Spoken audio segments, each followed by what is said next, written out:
me, Hans? We are live today for Tesla's Q3 earnings, and I have with me James from Invest Answers. I have Emmett, and I have Nico. We'll also probably be seeing a little bit of Matt Smith and Yashu at some point today. We are without Farzad at this point in time. He may drop by briefly, but today is his anniversary, and so he is doing the all-important anniversary duties instead of joining us. But we've got some great knowledge in the house to help you all process the Tesla earnings today, whatever may be. And I'm excited for this. So, yeah, here, Emmett, since you just dropped in last, we'll put you on the spot first. What are your expectations for the shareholder letter that we're about to get? Yeah. First, you can hear me okay? Yeah. Okay. Yeah, I mean, I think there's very low expectations across the board. I think we're all kind of hungover from the We Robot event.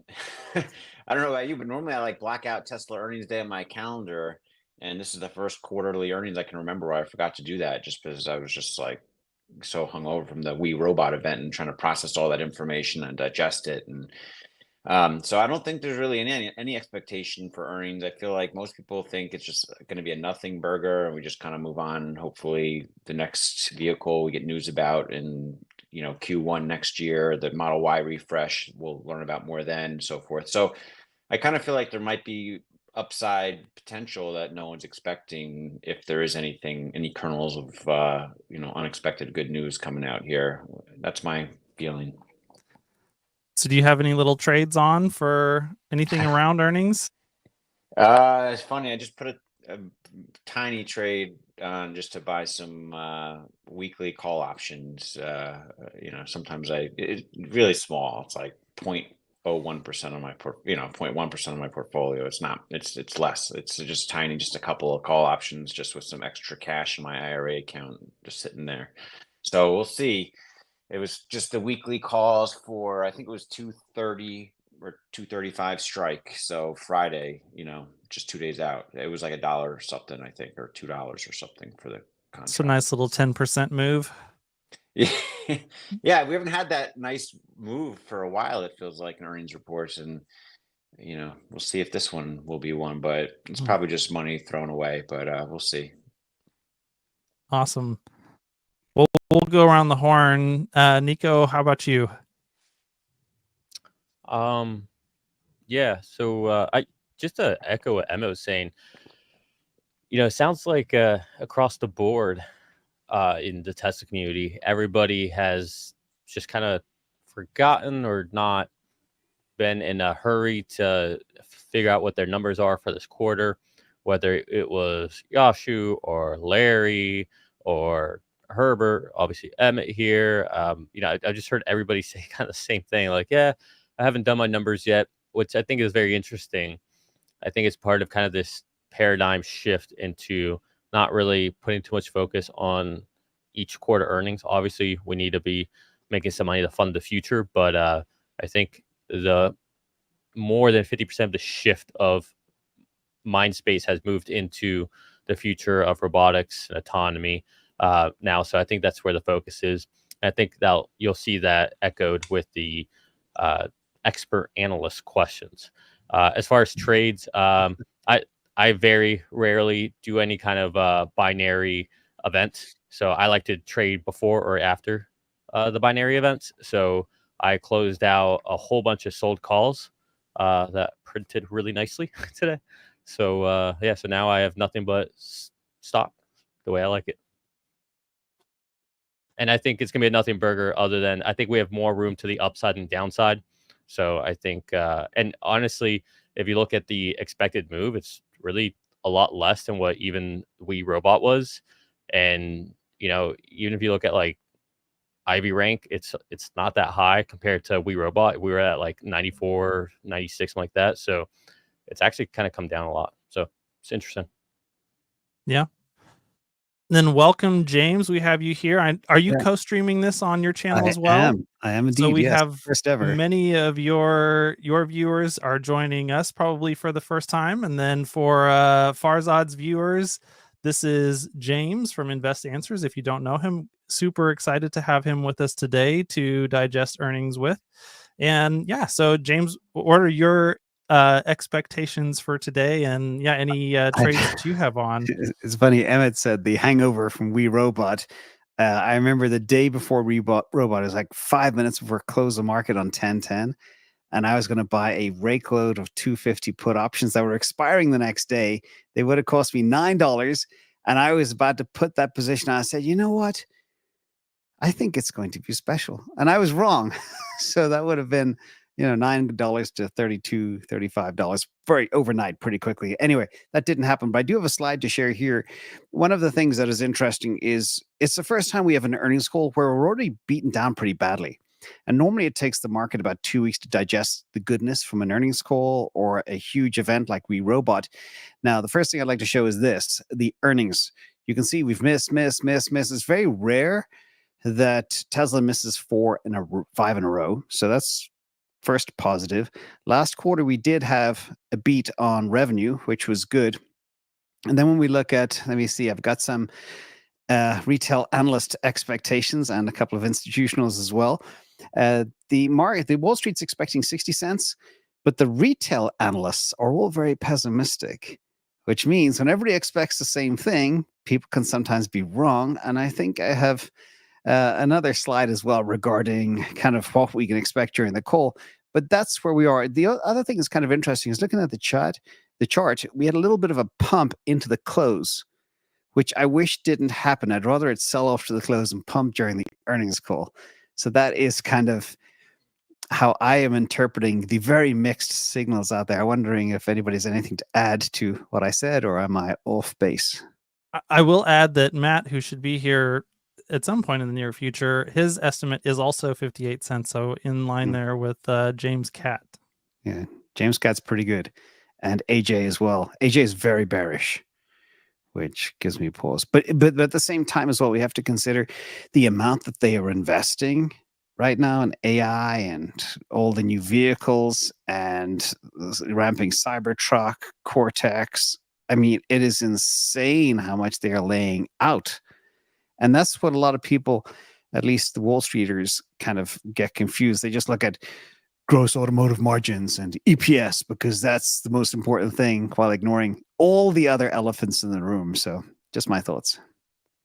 This is great info, James. Thanks for sharing those charts and this metric right here visually of the earnings estimates. Yeah, it's good to just put these numbers to paper here and look at it. And I think if there's any inkling of like maybe they give some info on full self-driving take rates increasing or something like that, that would be, I think, helpful, perhaps a helpful catalyst. Definitely, I'm going to look at the outlook section of the earnings report first. That's where I'm going to skip to right before I look at anything else, I think.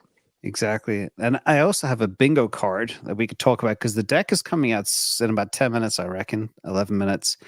But one of the other things that's kind of interesting to consider, wondering what you think. These are kind of the big issues for me, what I would be hoping to hear about on the guidance, not the results. But the most important thing in these calls is where the puck is going next.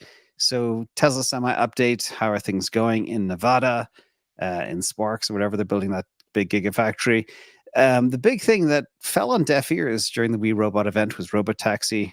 Unsupervised in Texas and California next year. And we had the Palo Alto news this week as well, which was huge. Cortex cooling is now operational, which is big, but nobody will ever pick up on that. Shout out to Joe Tegmeyer as well, who videoed that this morning. Model 2.5, that's the only thing that Wall Street cares about. When is the $25,000 car coming? And then Juniper, Model Y production is in production. It's been seen in the wild. Roadster, I think I've seen visions of that, but I don't know if it's AI created or not. And then Optimus, a lot of good stuff is happening behind the scenes. There was a lot of criticism that, it was teleoperated. But at the same time, a few days later, they launched the Optimus update, climbing stairs and navigating itself and thinking for itself, which is kind of powerful. Unsupervised FSD will be huge. I just did nearly 2,500 miles in 8 days in the Cybertruck. I was blown away. and it probably saved my life as well in one instance that I can say for a fact. I got to pump up that video as well of a deer running out in front of me in Yosemite. And then mega pack updates. Like by my math, in 2026, 2027, the mega pack business alone is worth $1 trillion. So that's the bingo card. Anything to add, or did I miss anything here? Looks like you got a lot of stuff to me. I mean, I can't think. Oh, Nico, can you think of anything, or Hans? Yeah, I mean the Cortex progress overall, in addition to cooling, I mean that's going to be huge. You know, I think a lot of people are wondering, why is Cortex taking longer than the XAI Colossus cluster to get up and running? I don't think they appreciate how difficult video training is compared to just standard LLM training. So I don't think that concern is justified, but I'm looking forward to hearing guidance from them on getting Cortex fully up and running. And yeah, any commentary that they have around that it's huge. I mean, just thinking about the significance of what Cortex is and what it's going to be capable of, and you know, the fact that, I mean, we've already seen how incredible it was for the XAI team to get Colossus up and running so quickly. And if they can basically outperform any other team with respect to bringing training online, that means the ROI on their AI investments are the fast, you know, XAIs will be the fastest in the industry in comparison to Microsoft or LLMs through Meta, and transferring that to Tesla and thinking about the implications of what Cortex is going to be capable of. Like, you know, because they don't even have anyone that's trying to train on video data at the same scale that Tesla is.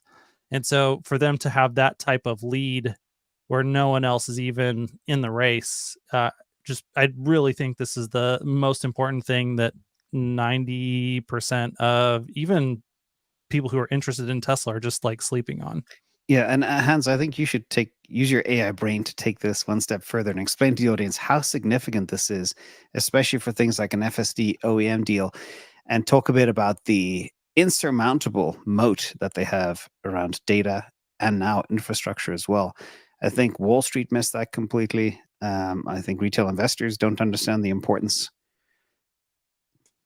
Yeah, well, actually, I'm curious to hear. I mean, I have a point of view on Cortex and how innovative and difficult that challenge is. But Nico's probably an even better person than I am to talk about, like, what is the difference in the architecture and the capabilities of Cortex compared to, you know, something like Colossus. Yeah, I gotta be a little bit careful on what I say, given where I work. But I will say, you know, just kind of touch on that point, and we're about to get the earnings out here in a second. I think a great point is brought up is everyone, you know, had lots of criticism about Optimus being somewhat human operated. To what degree, we don't know. Or even FSD, when people say it's not perfect, all these things. Yet the question is, okay, you can have your criticism and they're fair because what you're saying is not inaccurate. But my question is, okay, well then who's behind them? Who else is doing something different or better? And until you can see that, until you know who that is, until you can name someone, it's a pretty big deal that there is no one else out there. Whether it's on building out the cluster, I mean, even none of the hyperscalers are building out clusters the way XAI and Tesla are. With regards to data, you mentioned no one else is doing it, you know, remotely. Waymo has 700 vehicles to Tesla's millions. Tesla's the only one that actually.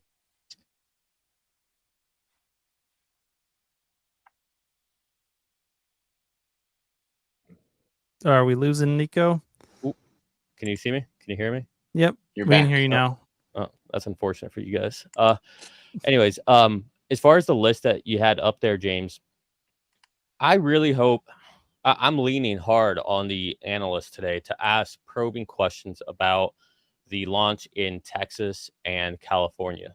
I would love for them to ask nuanced questions I think that Tesla will probably, or would be more likely to answer than not, such as when you said that, do you mean Austin, Palo Alto, Austin, San Fran, or do you mean the state? And when you say that, do you mean unsupervised as in nobody's in the driver's seat, or because there's 3 and Ys, S and X, they're still in the driver's seat, but they don't necessarily have to be involved for a certain period of time, right? Like those are like some really interesting, nuanced questions. And then something else that I would like to know is, we don't know when you guys are gonna hit the point where, hey, we can say victory, we got it, let's go robo taxis, right? We don't know. We don't know what we don't know yet. It's like Elon said many times, going up that hill, and at that mountain, then all of a sudden you realize, oh, there's another mountain, it's even higher to climb. But with that said, I'd be interested to know, what are the metrics, what are the KPIs that they have internally to determine at what point does the risk reward scale tip in favor of, okay, it's time to actually do this, right? Because there's a point there where it's almost unconscionable at a certain point not to put this out, because it might get into an accident every 1 in 10 million miles, 15 million miles, versus not having it out there. And I mean, that's a hard one, right? To really put your thumb on, because people are less empathetic about a car versus a human. But math is math, and if you can reduce the total deaths out there, I mean, I literally just saw a horrible accident just the other day, and it's hard to see these things and not think about FSD immediately. But those are the things I'm interested in. You're dead right. And one of the things a lot of people throw FUD at Tesla is like, they're never going to approve it. But you have to realize right now we're living in this very AI-driven, disruption-oriented world, and cities that want to brace innovation for their own rep sheet will allow this to happen. That's why Palo Alto, I think, is making the first move. And Elon could do whatever he wants in Texas. The roads there are a lot simpler to drive on than a place like San Francisco and Los Angeles and Boston, for example.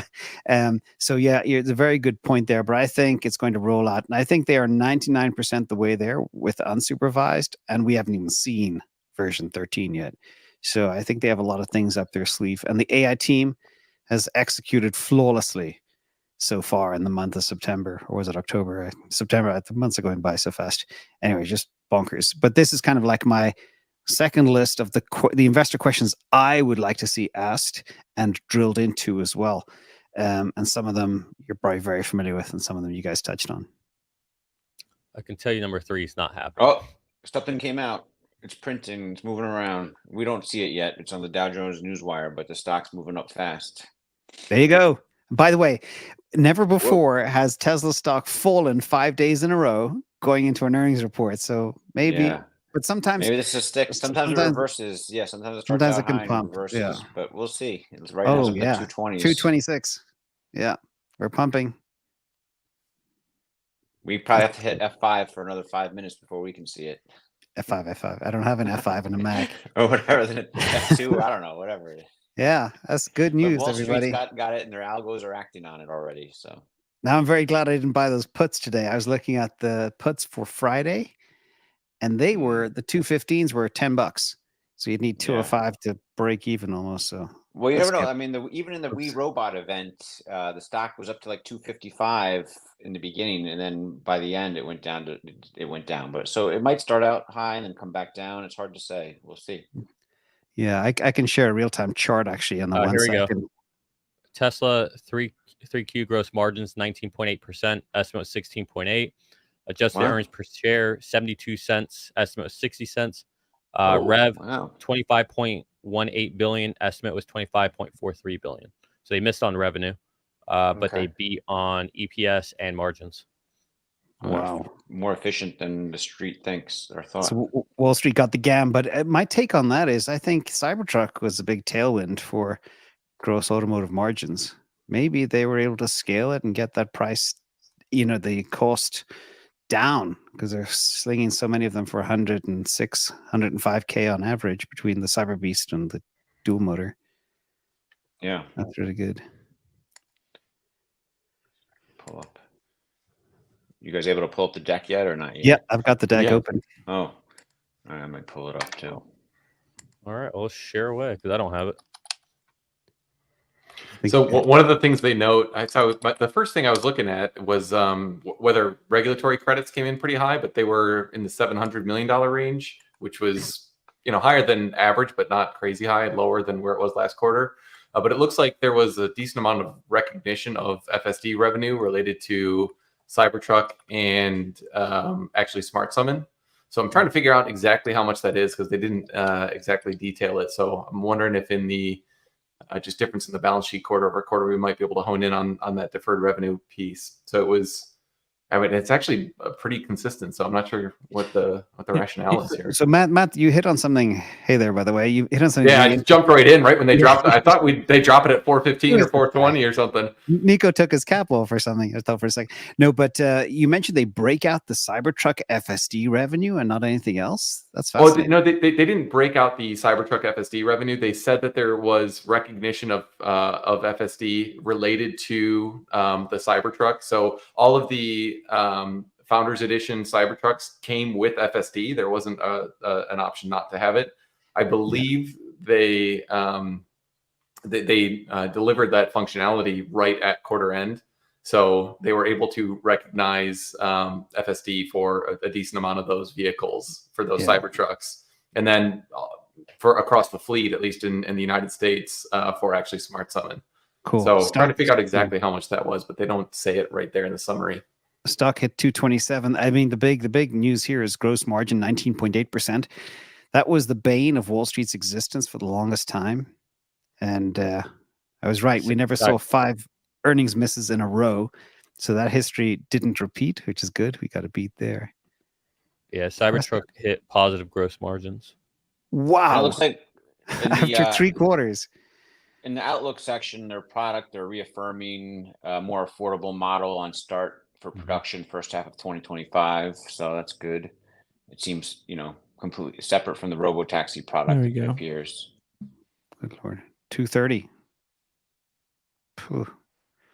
Moving up. So looks like Emmett's gonna do okay on his little Miniature bet. call options. Maybe.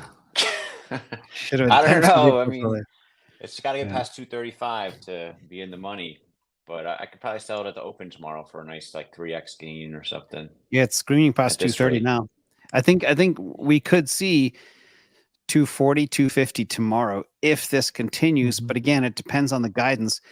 And with these types of positive fundamental numbers, with all the investments that they're making, they can be much more confident in their guidance going forward, especially around Model 2.5 and all that stuff. So a lot of goodness here. Did somebody check in on the Tesla bears, see if they're okay? Tesla hack. Okay. What do you have highlighted there? Yeah, I love this statement. These vehicles will utilize aspects of the next generation platform as well as aspects of our current platforms and will be able to be produced on the same manufacturing lines as our current vehicle lineup.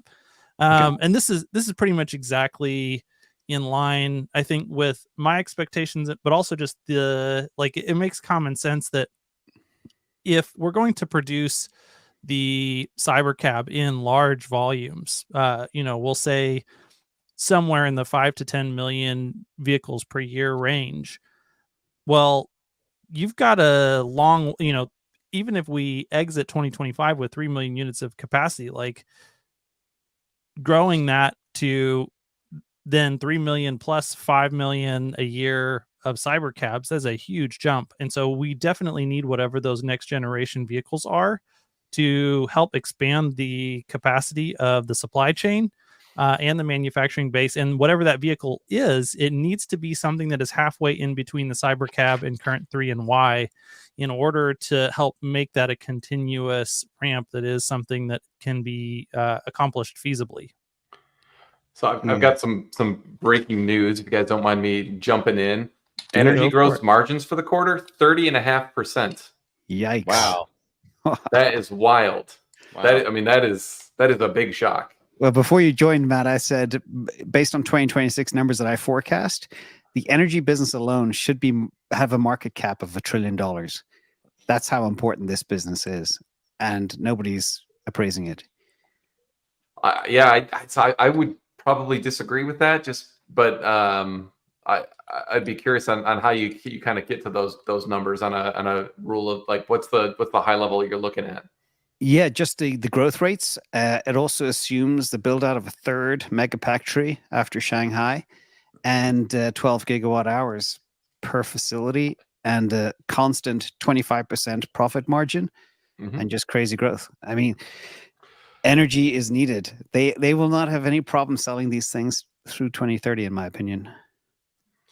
Yeah, so I agree. I mean, I think the TAM is very large. But every time I've done the math though and tried to kind of back in on this, I'm getting, you know, like maybe $50 to $100 of earnings per share, not earnings per share, that'd be awesome. Of like Share value price. to share price implication. Yeah. Yeah. So Yeah, like I think it's important and underrated, but I would struggle to get to the $1 trillion mark, at least on a present value basis. If you're going to project out a number of years and say at a future value it could get to $1 trillion, like I'd buy that. Yep. So are there any pages y'all want me to go double click on and dig into, or? I did a search for the update on the 4680 cell, and there was just like one update in battery powertrain manufacturing. The last sentence is Q3. We produced our 100 millionth 4680 cell and continue to progress our dry cathode manufacturing lines. So I don't remember where they were previous to what their last like metric was for how many 4680 cells they produced, but at least they're quoting, you know, maybe someone will do the math and see kind of what their rate of improvement is, I guess, on the 4680, because I know that's a big part of their future still, right? Yeah, I remember they actually tweeted out about that 100 millionth cell, and I think Jordan had a good thread Okay. on what the implications of that were for growth, and basically that, yeah, we are finally getting into a new phase of exponential growth for the 4680 again. When you compare that, like you said, with the dry cathode thing being solved, then it looks like, you know, maybe we're finally out of the woods of all the choppiness for 4680 growth.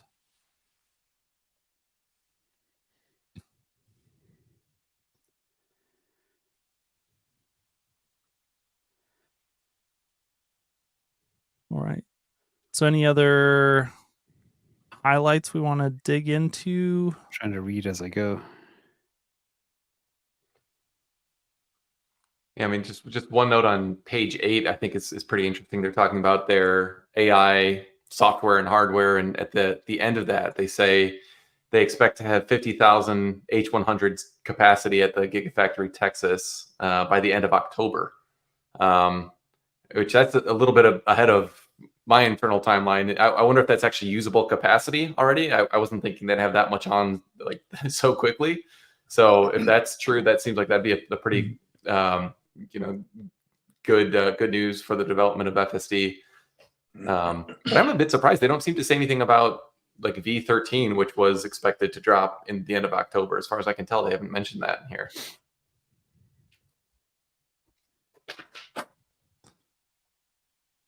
here. Yeah, I don't see any mention of that specifically. I do. Yeah, James had pointed out that Joe Tegmeyer this morning called out the fact that they've got the liquid cooling running for the Cortex cluster, and so I'm sure that's probably in preparation to get. I mean, that's looks like 21,000 H100s up and running, above and beyond what they already have.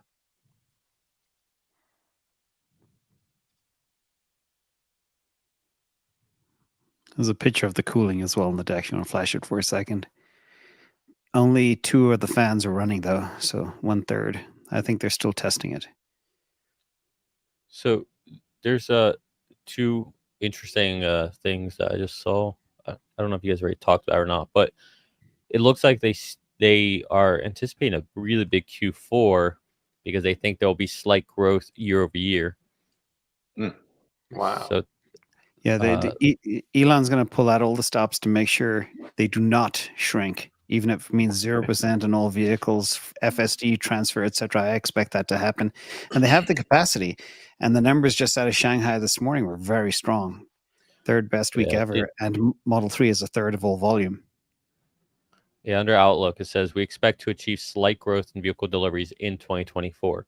So what is, you guys keep me honest, what's that mean? They have to hit 500,000? It's Oh, over. I think it'd over be 520. 520. Yeah. Yeah. Wow. That'd be huge. And they've never hit 500 before. So I mean that's Yeah. that's a lot And of then- vehicles. And then for all those people talking about Tesla needs to do a capital raise, it sounds like they're signaling that Who's they saying don't need that? to do a capital Who's raise. saying that? Whoever says that, They've got 33.6 billion in cash. And That's in, the most I was just ridiculous looking thing. at this. Free cash flow in Q3 was 2.7 billion. I mean, that's wild. Yeah. I'm Do not we have- going to throw anybody under the bus, but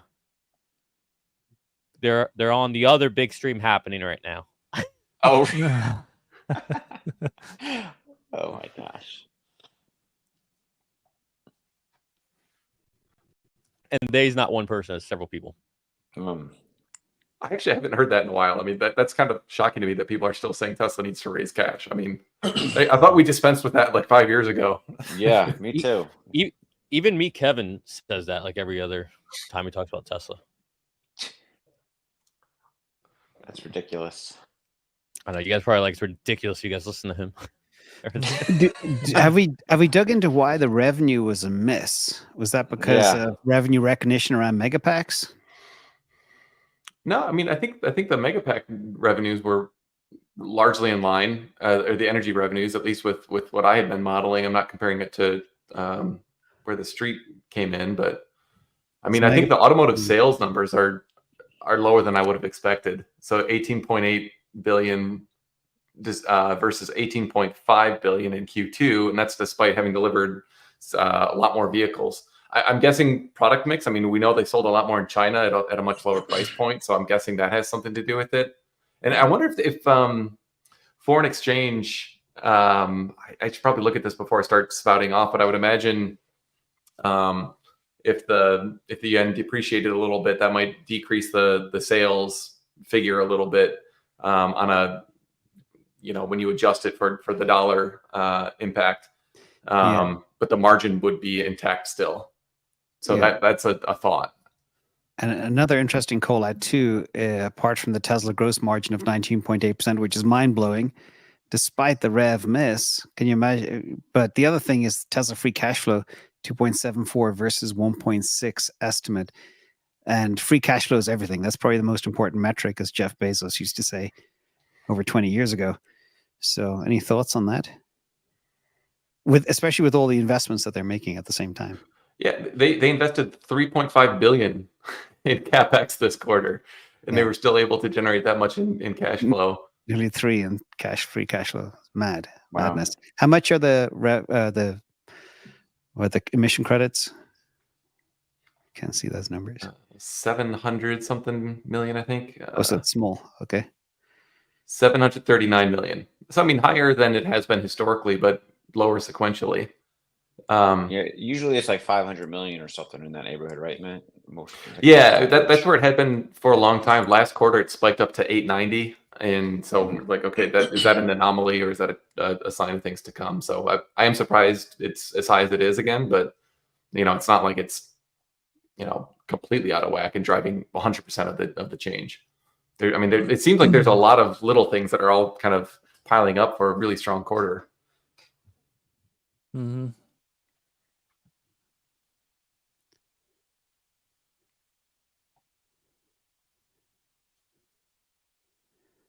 I'm sure Gordon Johnson is delighted with the results. I mean, their operating expenses are super lean. This is, I mean, they're 2.28 billion after all their restructuring is done now. And I was kind of expecting they'd come somewhere in the like $2.5 billion range, maybe a little bit under that. So that they really, all that cost cutting they did is like, that's a meaningful impact there. Because this is the first quarter as well that they had the full impact of the RIF, correct? Yep, that's right. And they still do have the lowest in 5 quarters. Madness. Check the chart. It's kind of struggling around the 232 mark. and it falls off again. But now it's 229. Now it's all about waiting for the guidance in 10 minutes. Yep. Marines call. I wonder how many say questions they'll get to. I think they'll get to a bunch because a lot of them, they're going to be like, this is not the place for product announcements. Yeah. Do you think Elon's going to maybe not be on this call, given how active he is politically right now? Do you think he'll let his No, his stump speeches are just an hour or so. I'm sure he's scheduled around it. I think, considering how good the results are, I think he'll definitely be on. Do you think he starts off the call by talking about how important it is that we elect President Trump? Every vote counts. Yeah. Every vote counts. I want to encourage all the analysts on Wall Street, go and register. Yeah. All the swing states, chance to win the $1 million, sign the petition. That's an interesting topic. I get a lot of questions, by the way. I just want to field it to you all. What happens if When Elon's guy does not win? How badly could never that mind. impact the Tesla stock? Any takers? What's gonna happen, my friend? I worry about Elon, just himself personally, if somehow Trump does not win. But I'm not sure the stock takes a near-term hit. I'm not sure, but I think Elon personally, the key man risk seems to go up just for his sanity. I feel like. I think it's a nothing burger. Look, even if Kamala would win, which I really don't think is going to happen, I think you already see like someone like Mark Cuban out there who's speaking on her behalf, like already trying to like work to say. I mean, even he's saying like if Trump won, like yeah, of course I would help out the country and all that. And honestly, if Kamala wins, I'm sure Elon the same way would be like, if you want me to come in and start up the Doge for us, I'll do that.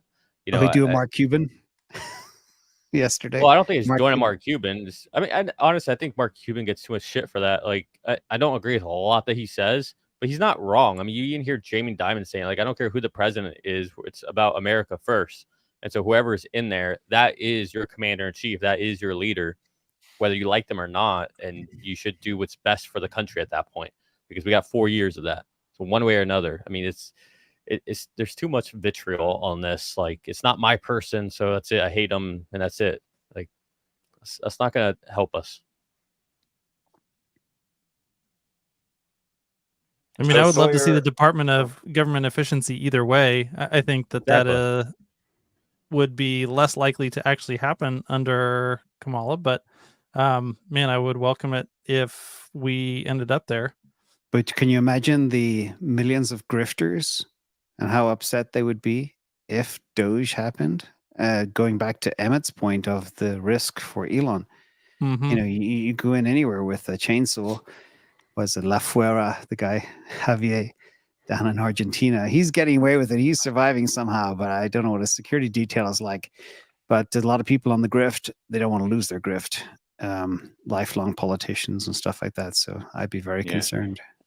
Elon did say in one of his Q&As that, anyone would get like a very generous severance package of like 2 years, so that they could have plenty of time to find another job somewhere, Yeah, But good luck. I'm not sure that'll get out to everyone. Yeah, lifelong politician trying to get a job in the real world, not going to happen. Yeah. Who's going to hire those?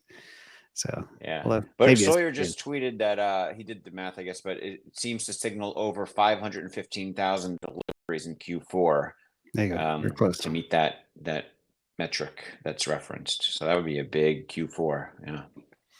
By the way, has anybody seen a slight shift in mainstream media? Instead of slaying Tesla and Elon and SpaceX every day, it's actually become more positive lately, or is it just me? I actually said that on either with Herbert, Randy, or with Farzad and Hans. I forget. But on one of them, I said that I think when they succeeded with the Starship catch, that was the shift in the Overton window for Elon. I think starting from that point moving forward, you're going to see people come back onto the Elon Musk good camp.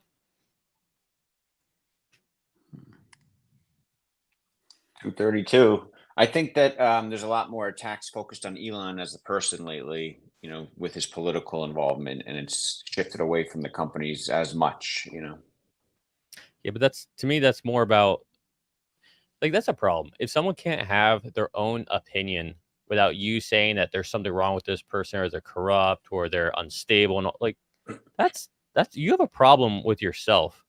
Like, you can have a difference of opinions, right? Like, Yeah. you see Matt and Farzad, and they still don't respect each other. Yeah, I agree 100%, Nico. Just a shout out to the fact that Farzad's not on here to bring the stream down. This is really nice. Maybe we should have Farzad not on more often so the stock reacts this way. I know, Market right? likes no Farzad. Yeah. Hans, you can take over, I think. Yeah. Thank you, Cindy. Thank you, Cindy. Can we double tap as well? Was it Matt that you mentioned the Cybertruck is now contributing to margin? I think that is worth repeating. I mean, what other car company can make something so groundbreaking, so revolutionary, with such complex technology, materials, and make it profitable in a short window of time? It's unthinkable. Lucid. Rivian. Oh shoot, no. Come on, right one. I like imagine being one of the other incumbents. It'd make you pretty anxious right now, I'd say. I mean, I can't imagine being GM or Ford and looking at the Cybertruck and realizing that this is what you have to look forward to competing against for the next couple decades. Yeah, they're 1/3 into the ramp, and they're already profitable. Mind blowing. It does bear noting though that they're selling, at least in Q3, exclusively Foundation Series Cybertrucks at a. What do you think the ASP on those was? Like 105, 110? Yeah, 105, 100. Yeah. So, if they're positive, they could be positive by $2,000-$3,000, and that's like a 2 or 3% gross margin. So now that they're introducing the lower cost variation, those margins, I would assume, might shrink, but that's going to be offset by the fact that they're continuing to work out kinks in their production system and scale and get the the economies of scale that's going to help. So it's going to be a little bit of a cat and mouse game with ASPs coming down on Cybertruck. You're not going to get this one-time benefit of the recognition of all the Cybertruck revenue for both Q2 and Q3, which is what they got, because all the Cybertrucks sold in Q2, the FSD revenue was recognized in Q3 also. So that's a little bit of a one-time bump, pretty small impact, I think, overall, but it's, there were a couple things that are one-time-ish with Cybertruck in Q3. So I would be curious if they talk at all about like what was the actual gross margin on Cybertruck, or like, are they still going to be gross margin positive at these new lower price ASPs that they're going to have going forward? Hans, can you pop my chart up for a second? I'm sharing right now. Check this out, ladies and gentlemen. Pretty bonkers. We are shooting to the moon. I said it could be 240 to 250 tomorrow. It looks like we might hit 240 on this call. That's coming. But that's a big move out there. And that means there's some gamma squeezing going on too, because a lot of bears are very much short. And they were used to the last 4 quarters of going down.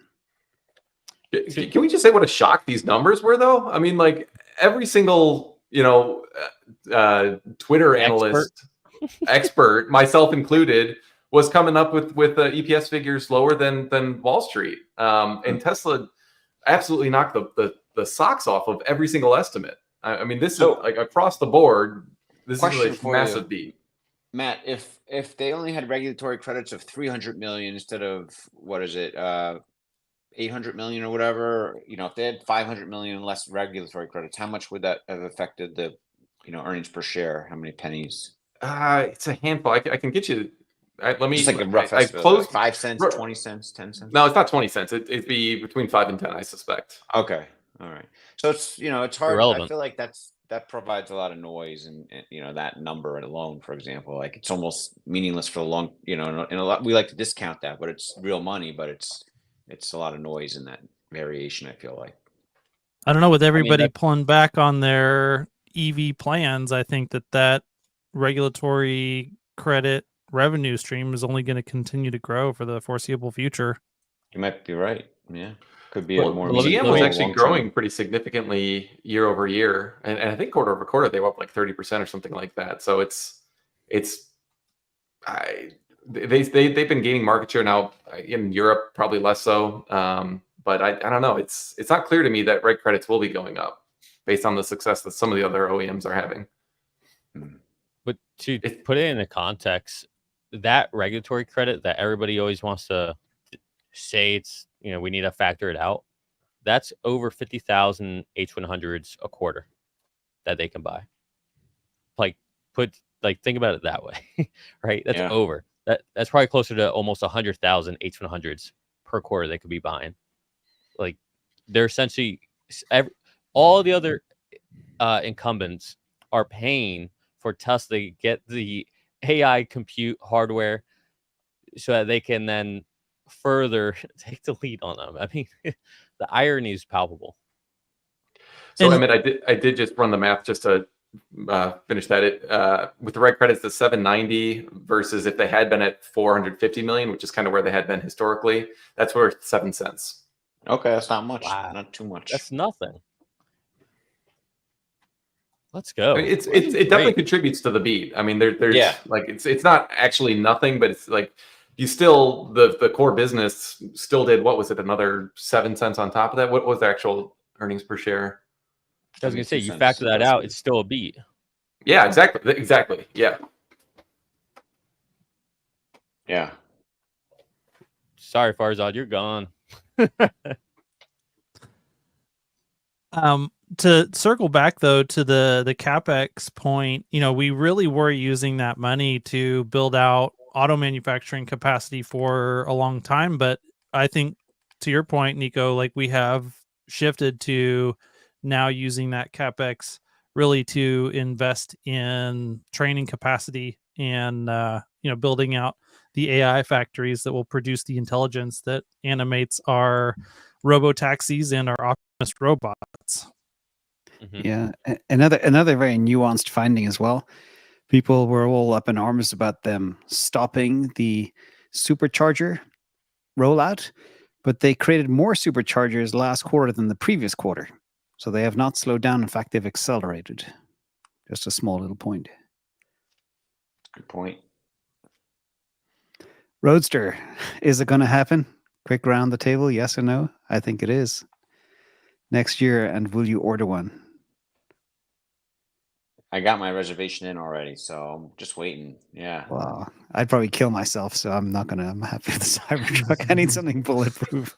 I think they might only produce a certain amount of them, I guess. I don't know. I feel like it's just kind of be like a spectacle, like a technology spectacle or something, and it'll make like several thousand of them, and that's it. So it could be like a real cool collector's item for the future if that's the case. But maybe they'll just make as many as people want. Who knows? There was another thing as well that people may have missed, but a lot of people were saying that the conductive charging would be a failure and would result in a lot of loss of energy. But apparently it's running at 95% efficiency. Do you guys see that? That's also a big point. Yeah, I definitely saw that MKBHD put his foot in his mouth on that one. And obviously, yeah, Wi-Furion is above 90. So it's hard to say. I mean, I didn't see the estimate that it was actually at 95%, but I knew it was somewhere in that vicinity. Yeah, I think it's between like 90 to 95%. I'm an investor in this company, Hevo Power, that's been doing it for a long time too, and they're working with some of the OEMs on this for future models, and I think it's between 90 and 95%. Maybe it was 80-85% 5 years ago or something, but it's gotten a lot better in recent years. So yeah, I was just gonna say, but it can only be up to a ahead. certain capacity. Like if they try to pass through as much energy as a supercharger, even at 93% or something, there's too much heat escaping to make it work because it would melt everything around it. So it can only be up to a certain level of energy capacity, power at a time. I can't remember. Matt knows the kilowatt hours or kilowatts. I forget the metrics. I confuse them, but it's kilowatts probably for the charge rate. Yeah. Which amps or whatever. Yeah. That does seem like questionable to me. I mean, because Tesla clearly has thought about this before they decided that the Cybercab's just not going to have a charge port. So they must have figured out how to charge them at a high output supercharger type of situation. I mean, do you guys have any thoughts on are they going to just update the supercharger infrastructure with some mats or something, or are they just going to assume that people only charge these at home? Or it seems confusing to me. I think there's going to be two things. One, I think you'll have dedicated Cybercab charging lots, and then I think when you buy Cybercab, you'll also get the opportunity to buy a wireless charging station, just like you have the ability to buy a wall charger. Yeah. Did they say the Cybercab is not going to have a plug for superchargers? Did they Nope, explicitly say doesn't. that? Yep, doesn't have it. They didn't say that. But it wasn't visible on the vehicle. But There's that's no okay. sign of Well, a plug. lots of things weren't visible on the vehicle. Doesn't mean that's not there. No, they're going to make this minimalist in every single way. When you sit inside it, it's just whatever you could rip out, they ripped out, except for the chairs and the screen. That's it. Well, That's I all wonder that's how in much there. cost it would reduce to eliminate that charging capability if they, if they wanted to. I'd say It might save $300 $500 or so. 300 to 500 vehicle, I'd say, at scale. I think that's going to be a game time decision that they're going to continue to explore from now all the way up until they start up production. And I think it's a 50-50 chance you may see production launch with or without the supercharger plugs. I think if they're doing a global rollout, they would need to have both. But because it's going to be in select places, maybe China, Texas, California, they'll have it in cities that will have the infra built out before they actually launch. And they've got a year to do that. And that's probably one of the reasons why it's going to take a year before we see these things in the wild. The charging infra. And I think you could, to Nico's point, you can do pretty high capacity charging infrastructure in a parking lot where you just have basically FIFO lanes where there's just a whole line of these wireless chargers that they move over. And so you could fill it up, an entire parking lot to where there's an entry on one side and an exit on the other side. And the entire parking lot is essentially just nothing but these wireless charging pads. And you can move quite a few Cybercabs through something like that and charge a lot of vehicles in a relatively, short period of time. Yes, indeed. So It's did anybody definitely find cheaper any to- Easter eggs? Sorry, go ahead. What's cheaper? I was going to say it's definitely cheaper to, I think, build out a bunch of charging pads than to put up a bunch of superchargers. For sure. I don't see any Easter eggs yet, but there, could be somewhere. There's in the normally pictures. something. Yeah. I'm looking at pictures. I still can't believe I missed the event. Freaking hurricane. Oh, you were stuck in the storm? Yeah. Or had to? Oh, That's sorry a about bummer. that. Hope everything's okay now. Well, our house is gutted. Oh, crap. My wife gets her dreams. We're finally, after only being in the house for 6 months, we get to redo the kitchen again. Can you even find people to do the work right now? Wouldn't they all be slammed? I got people. I didn't Hey, see man. enough people with the Wii robot event. Like they have a picture of the hand, and I think that's a real big deal. Like the new hand has 22 degrees of freedom. I looked up the human hand only has 24 degrees of freedom, so it's just a little bit more nimble than this new robot hand. So I feel like solving the Optimus hand is a really big deal. So that's a big. They have a picture dedicated just to the robot hand, for example. I think they know it's a big deal.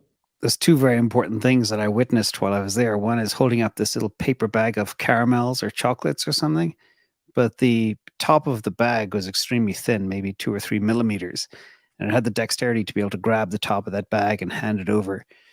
So that was, it speaks to exactly what you're saying, Emmett.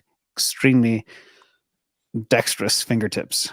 And that was Optimus that you saw there. They have the hand Better by one. itself on the new one. They haven't put on the Optimus yet. I don't think that has 20. That's even more crazy. So that's There was a guy there called Dr. Know-It-All, and Yeah. he said he saw 22 degrees of freedom on the demo one at the event. oh really? Can anybody On the correct me on Optimus that? Hans, did you pick up Yeah. on that? We're conflating. Yeah, two here, things. I'll show you. Let me pull up the shirt. Ta-dun, ta-dun. Who would have ever thought we'd spend so much time fascinated about fingers? Yeah. Here we go. Here we go. Oh, it's So in the this was the 22 degree of freedom hand. They did have it. It was at the event. It was in the VIP section. There's some videos of it circulating around online. Dirty Tesla has one that's probably the best one that I've seen, but there's a few other ones as well. So this is the new hand, but this hand was not what was actually on most of the robots that were out in the wild. So these any. hands, yeah, this is not the most, Optimus. on any. Yeah, this is Optimus Gen 2, and that's the Optimus Gen 2 hand on all of those robots that y'all interacted with, and that is the 11 degree of freedom hand, as opposed to this very special hand that you can see is driven by these tendons. It's a whole redesign of how the hand works. So, like you can see, there's 3 individual segments here on each finger, 3 for the thumb as well. These Optimus Gen 2 hands only have 2, so basically 1 2 knuckles instead of 3 for each, and that's also for the thumb and for the fingers. And so anyways, there's a lot of differences between this design, and this one is the one that will be able to function almost identically to a human hand if they can figure out the software problem. And that is a very, very, very, very difficult, if bipedal walking is hard, human dexterity hands is even harder. I'm glad I'm not in that job. Trying to figure that out. I've done a little bit more. I've done a little bit more math in the background here, and came up with something I think is pretty interesting. So they note on their energy deployments outlook that energy deployments are going to more than double in 2024. And so if you look at what they did in 2023, combined. What page, Matt? I'll pull that back up. It is page 10. It's the last sentence of the first paragraph. It says energy storage deployments are expected to more than double year over year in 2024. Okay. So if you look at what they did in 2024 on stationary storage deployments, it was 14.7 gigawatt hours. And so a double of that would be 29.4 gigawatt hours. And to just do a double, that would imply Q4 deployments of over 9 gigawatt hours, which is basically what they did in Q2. But since they're saying more than double, I mean, it could be 10, 11, maybe even higher. But at a minimum, we should be expecting 9 gigawatt hours of deployments in Q4. So I think that's pretty impressive guidance that they're giving there. Good find, Matt. Good deduction. Especially if we can maintain 30% gross margins, then I don't know, maybe it is worth $1 trillion. Yeah, you should put that out on a tweet like Sawyer, just so. Yeah, I think I'll do that. That's it seems like very logical deduction right there. A lot of people probably haven't put it together. Would you guys say that we can officially say that Tesla gross auto margins, excluding regulatory credits, have officially bottomed, since now we're at 17.1 versus 14 point something last quarter? Well, I think they're going to cut a lot of prices this quarter to ship, 500,000+ cars. I wonder if it could get lower for this fourth quarter, if they're going to really try to ship more product by having to cut prices more. I'm not sure. It's got to be close to the bottom if it hasn't bottomed. But this fourth quarter, it depends how many deals they're gonna give out. I guess that's my thought. Man, I just wonder how many people are trying to cover right now. There's definitely some of that going on. And the question is, can they? That goes to show you, when everybody thinks something, that's probably wrong. Matt, you missed the beginning of the video today because we spoke about that. It was highly unlikely there'd be 5 misses in a row, and everything was shaping up. The sell-off post-We Robot, but it was leading to definitely some type of bounce. However, none of us expected the results to be this good. Yeah, I did kind of think the same thing, that sentiment seemed a little too bearish to me, based on everything I was seeing. Like, so many people are just like, oh, it'll be another 5% sell off for sure. And I'm like, okay, when even the bulls have that sentiment, that's that's a good kind of contra signal to maybe what you should be thinking. But to your point, I definitely did not expect a pretty massive beat across like all the fundamentals like we saw here. So this is. There's a lot of fuel being poured on the fire here. It's pretty cool to see. The EPS beat is 21.5%, and the revenue miss is 1%. So we'll excuse them on the revenue miss. Yeah, I'd love for them to dig into FSD in a little bit more detail, because from what they provided, you really don't have a whole lot of information on how much they recognize from the deferred revenue balance, let alone like what are the FSD subscriptions right now, or what's the take rate. I've always been like wanting them to disclose a little bit more around that, and it's just, given that revenues are flat and margins were such a surprise, it seems that we've got FSD revenues really contributing to that. I mean, I don't think the reason that gross margin expanded so much is that they cut out a huge amount of cost from the vehicles. I'm sure there's been a bit of that kind of helping around the edges, but to me, it's almost smelling more like, FSD sales or subscriptions or, one-time recognition is a lot higher than we were expecting. But when I'm looking at the deferred revenue balance from, what they can disclose, which is just their deferred revenue on the balance sheet is all lumped together with all the different sources of deferred revenue.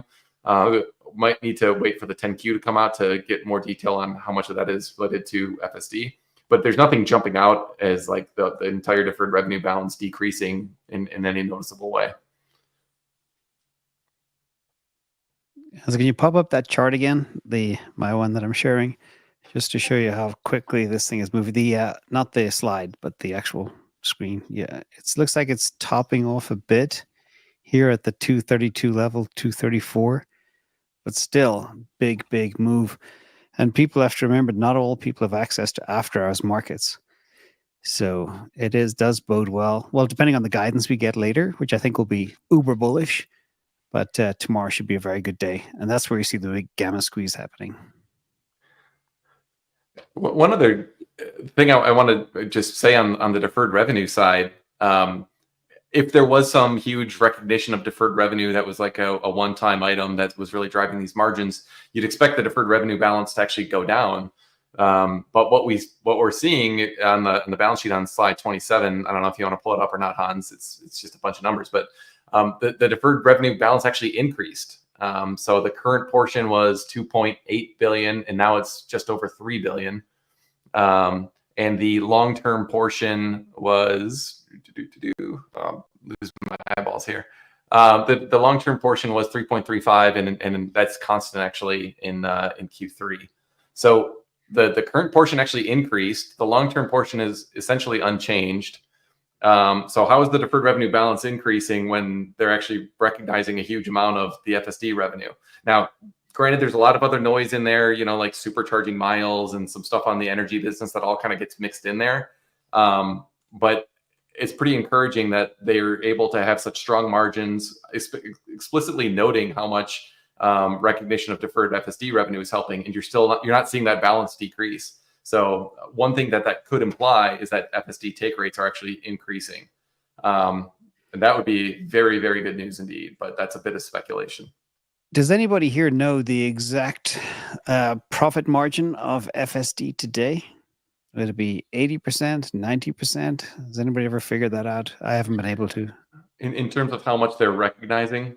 No, if you imagine they recognize 10 million, how much of that is pure profit? I think almost all of it. But do they not have to amortize 8-9 years of FSD development into it, or is that all written off already? Well, that stays in the deferred cost. So I mean, let's say they fully launched FSD everywhere and they delivered all the features today. There would still be some amount of deferred FSD revenue just because like they've got to account for updates that they're going to have going forward.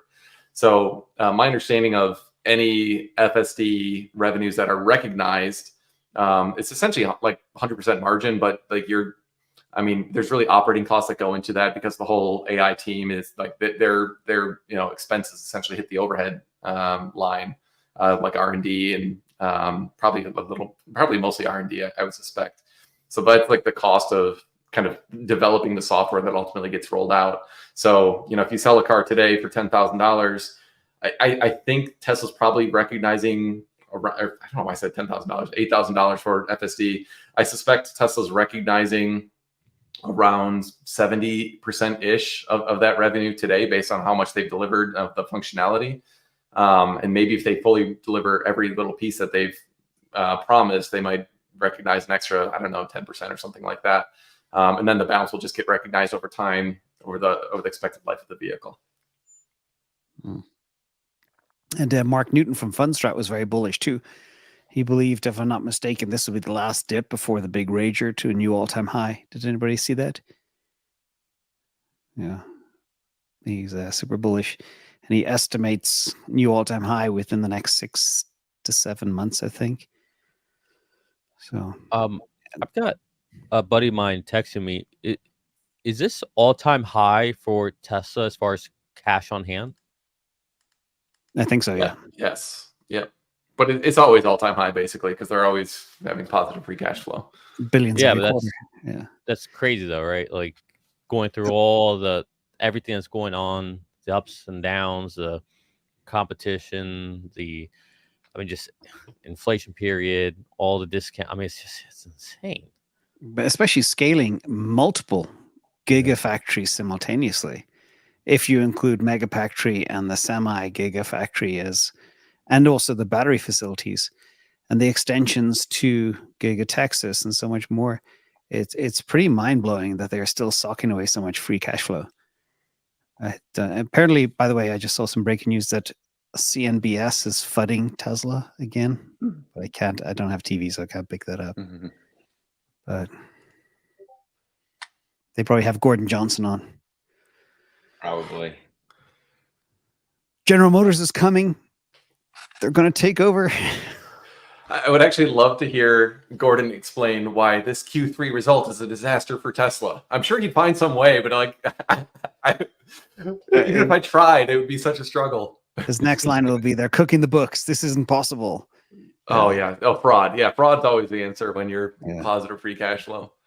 And busted growth. Oh, yeah. Well, look, their revenue was actually flat. So, clearly the only way they can get around with this is with fraud. Yeah, and that's the other thing is, it's easier to kind of, I guess, grow revenue or grow profits when revenue's growing. It's harder when it's not, which is another angle, logically, sometimes. I'm excited to see how quickly this Chinese Megapack factory gets up and running. They said they're going to start delivering. I mean, we saw what they did with the car factory. China knows how to produce and manufacture, and Tom Zhu there back in charge. That thing's going to just surprise us all, I think. Yeah, I didn't realize his background until about a month ago was factory building. That's his skill, not cars or automotive. It was just building factories that build factories. So, and he's brilliant at it. But when is that Shanghai Mega Factory done? January? I think it's supposed to start producing. I don't know when it's going to roll out. I saw something where it says, I think it mentions they're going to start rolling out the first products from it in Q1. So yeah, Jan Feb, amazing. Yeah, I'm curious, Matt, what your take on. I mean, we're looking at 7 gigawatt hours deployed in this quarter. I know that's off a little bit from what we saw deployed in Q2, but it seems like another really strong quarter for deployments. Is that in line with, ahead of, or behind what your expectations would have been for the quarter? Yeah, pretty much in line. So let me see what I actually put in my model here, because I can never keep all this straight. So in my model, I estimated 6.9 gigawatt hours, and I wasn't doing that just for the memes. I did think, I mean, with the way that these ramp, so it seems to me that Lathrop has been ramping. If they were at full capacity, that'd be 10 gigawatt hours per quarter. that we'd see, but there's also a little bit of power wall in there, so it gets a little bit messy. But with them being flat for so many quarters in a row, it just seemed very logical that they had built up a lot of mega packs, and just an unusually large number of them essentially took delivery and got qualified as a deployment in Q2. So it wasn't necessarily indicative of like some massive step change that we would never kind of like come back down from, or that we would never come back down from. So I was expecting a pullback, and the pullback was not as sharp as I had actually projected. So this is pretty good news, I think, that the deployments are still so strong, and especially when you couple that with the guidance that they had, essentially showing that they'll get to 9 gigawatt hours plus in Q4. The whole energy, I couldn't have asked for a better quarter on deployments, on margins, on outlook for energy. I mean, this is an absolute home run quarter for energy. Yeah, and just digging into one of their claims as well, they said they would make a new record number. They'd have growth for 2024. I went back to Q4 2023, and they made 495,000 cars. So to break the record for 2024, they just need to do 20,000 more than they did a year ago. And Cybertruck didn't exist. Cybertruck alone will close that gap. So that's very achievable. What do you guys think?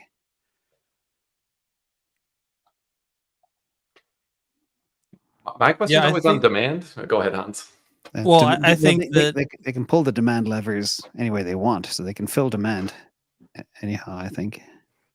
Yeah, it seems like they're definitely, leaning all in on that right now with all the 0% financing here in the US, the $4,000 inventory discounts. I think they're really, pushing the pedal to the metal on trying to move as many cars as possible this quarter. And I think Q4 will be a strong quarter. I think that the, strength that we're seeing in China, between that and I think kind of rebounding in the consumer here in the United States, that the demand will be in the ballpark. I don't think it's outside the realm of possibility that they'll be able to meet that, as long as they can, don't hit any hiccups from a production standpoint, and we can actually deliver all the way across the board. So I got production's been solid. Like I don't expect anything there. I have a philosophical question for you all. So the competition is reeling, first of all. Second of all, there's been a big uptick in the second half this year back into BEVs. So BEVs are not dead. Third of all, would you buy a dumb car if you were going to make that capital investment today, or would you buy a smart car that can drive itself? Because if I was investing, I would not dream in a million years of buying a dumb car. It would only be an FSD Tesla. What do you guys all think? Is that crazy, or is just, my diesel F-250 will still sell like hotcakes, or not? Nico, would you buy a dumb car? Putting you on the spot. Because it's going to amortize like hell. Would I buy a dumb car? No, you're talking to the wrong person here, man.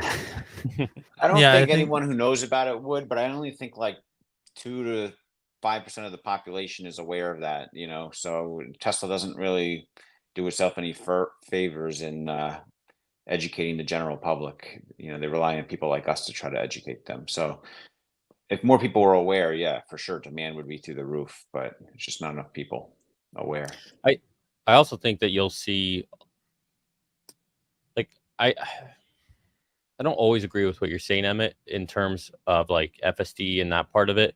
I think once we see FSD wide, like once you can use it in Europe, once you can use it in China and Australia, etc., I think you'll see a actual campaign of trying to get people to adopt it. Why would they do that versus, like they don't do it really now with the vehicles? I mean, they've tried a little bit, but I don't know. I think it'll change once we're out of a beta supervised level of the product and they're ready to roll out worldwide. Wow, that's a tongue twister. You get what I'm saying? Well, and then actually Smart Summon rolling out, I think that's a pretty important feature, and it does seem to get some traction and some play on social media. And so I think that is another, between that and the Cybertruck, like more Cybertrucks on the road. I think that those are both, definitely marginal demand levers that are significant. I think banish is going to be what matters. Banish is the actual usefulness, not summon. Yeah, banish is big, and I think once they have these self-driving programs going without like the unsupervised full self-driving going, then it's going to sell itself, and they won't need to do kind of any kind of campaigns. They don't have to, there'll be tons of news, tons of people just start buying it. Fleet managers will get smart and buy it. But I think now is the time they would need to do some kind of campaign to like signal like, hey, this is coming. You want to buy any Teslas ahead of time. But yeah. There's a Just question my in the thought. audience here. What is banish? Can somebody explain banish? Hans, give that to you. Yeah, so that's just the ability for you to tell your car, hey, drop me off at the front of the grocery store or the doctor's office or wherever, and then it will go and find its own parking space. And Ashok has said that we will have that by the end of this month. He made a lot of very ambitious promises about what they would deliver in September, and they delivered on every single one of them. And so there's a high likelihood that sometime in the next 8 days, we will see a large number of customers actually have the ability to do that with their Tesla. And this is a first ever feature. We did have a version of Smart Summon back in the day that existed for customers for a little while. Then it was pulled, and but we never had banish. We never had the ability for the car to actually go and find its own parking space for you. And it's going to be pretty incredible and exciting when it happens. Right now, with the new actually Smart Summon that's out, you can actually have the vehicle come to you in a parking lot now, and it's pretty impressive. It functions well. It's making good progress. And this ability to both come to you in a parking space or to go find its own parking space is a very important component of the overall FSD stack that's necessary for you to actually have an unsupervised version of FSD. If the car can't come pick you up or go find its own parking space, then it cannot actually be fully unsupervised. And so this is a big thing that has to be delivered in order for us to get to that unsupervised level. Yeah. Think about it this way. This is how I see it. Teslas are the only vehicles really out there at scale that you don't need to go to a gas station. They're the only vehicles that can drive themselves. Now, they will be the only vehicles where you never again, just the way you never have to go to a gas station or anything like that, you'll never again have to go park. You just go to the front of the supermarket, get out, car, go park yourself. You go to the mall, go to the front, car, go park yourself. You go to wherever, car, go park yourself. Never get. It's the ultimate valet.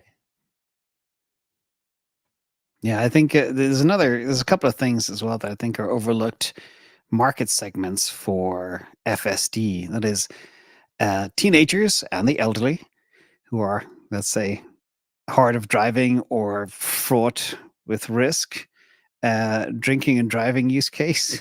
Could you imagine the people that just want to go out and they want their own limo driver and bring out their friends, sit in the back of the car and have fun? I wonder how the cops are going to deal with that in 2025. That's what I'm interested in. I had this cop staring in my window down in Los Angeles, and literally I thought he was going to pull me over. He was staring at me, and I'm sitting there. I had my phone in my hands. My hands were not on the steering wheel, and he was just staring me down, like waiting for me to crash or something. It's like, I'm just doing nothing. But it's such a different time. It's going to be a radical change. But any thoughts on that? Like those market segments, like if, for example, if you got teenage kids, you don't want them driving a car that doesn't have all these safety features. Emmett, I see you knocking your head. You agree? Yeah, I agree. I've said for years, I don't think any of my kids are going to drive. They're going to all have these cars driving for them. I'm happy for that, because I know when I was a kid learning to drive and doing crazy things, it was quite dangerous. So yeah, I'm excited that my kids at least won't have to drive ever. Yeah, or imagine this scenario as well. There's an old people's home down the road, and you want to give back at the weekend. Say, hey, you guys want to go to the store? Yeah. take my Model X, go have at it. So Exactly right. there's so many use cases that are very exciting. There was a question also in the audience, which I found quite interesting. People wanted to know how much Cybertruck was cannibalizing other models, the sexy models. I think it's a different market segment entirely. I don't think there's any cannibalization happening at all. Thoughts? I agree. Very minimal, if any, cannibalization. If anything, it's net positive, is like Hans and others were saying earlier, just like seeing them on the road brings more awareness about Tesla for people to research it a little bit more in general. Yeah. I got a little correction here. It's all good for drinking and driving as long as there's no booze in the car. No open booze, but you keep it in the trunk. So that is the law. I think, but it's not in all states, though. Can you have an open container in different states in the U.S.? I don't think so. I'm sure. Okay. That's a big no-no here. But with a cyber cab, I mean, it's not like you can do any of the driving. So, Yeah, good point. like in a limo, you can in a limo, right? Yeah. There's another funny question, too, regarding the banish. How will the car pay for parking? Oh, Obviously, I've thought about that. yeah. I've Go, actually put out a few posts about that, wishing that the Tesla software team would do something about it. So simple. It is so simple. You literally just incorporate the app that I have on my phone into the car, and you have the in-cabin camera. So as the time winds down, if you don't see me back in the vehicle, you just add time back to it. And I can predefine whether it's add in increments of 6 minutes, 15 minutes, an hour, whatever. And then, or if you see, someone coming to give a ticket or something, you just automatically up it. I mean, we have everything there already. Like it's not like it's a hard problem. It's a solved problem. You just have to implement it. Like it's so simple. Or they could have Tesla self-charging stations. It can go charge while you're in the restaurant or the shopping Or area. maybe Or it just drives in circles indefinitely around the parking lot until you get back. The first few months, they could probably get away with that when there's only a few of us out there, but in time that won't work. Yeah. I mean, like there's only so many like apps out there, like per state, like here in Florida, like most of it's just Park Mobile. I don't know if you guys have that there, but that's what it for the most part is in Florida. So you just have the Park Mobile app there. It uses the in-cabin camera. You approve it, and that's it. I can just go park at any meter.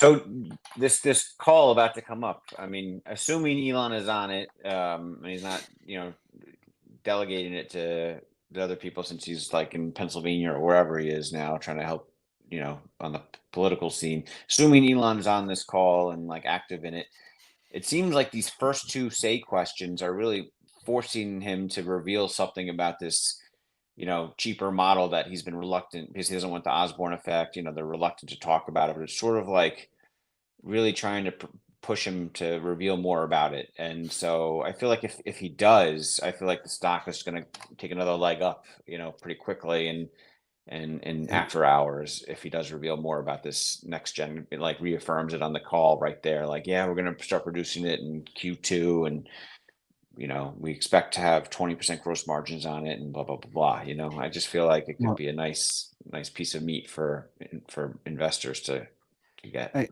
I think with their scale, with their power over their suppliers, and potentially with the tax credit existing, it's not a far stretch at all to scale back the existing vehicle lineup or get to the Model 2.5, 2.5, and get to that 25K price point. I think they're well within reach. They can reduce the battery pack size, whip out a couple of features that make it more luxury, and get to that level. And I think as well, we know it's coming in first half of 2025, whether that's January or June, it's going to happen. But I think it's a given. But the market's not pricing it in yet because they're waiting for that 25K car. Hence, I'm curious to actually discuss this a little bit with Sandy this week and just see from his point of view, if you had to make something that was halfway in between the Model 3 and the Model Y and what we saw that was unveiled for the Cybercab, and you were going to have to produce it on the current lines, what would that look like? In my mind, it potentially involves them actually converting everything over to castings, and because we know that they've still been running the Model 3s and the Ys with stampings. The last I knew, even in Austin, the Model Y was a rear casting, but it was still front stampings. And the Highland 3 out of Fremont, to the best of my knowledge, is entirely stampings. So you could add castings at both of those locations that were different, that bypass the entire stamping portion of the lines, and then come in down further than that, and have another vehicle. You do have to figure out how you're going to increase your cycle times down the whole rest of the line in order to have capacity for more vehicles than you're producing for the 3 and the Y in the stampings. But yeah, I think whatever it is likely something that's close to that compact, but then we'll share, the hood and grill will probably be more like the Highland Model 3. It'll be small.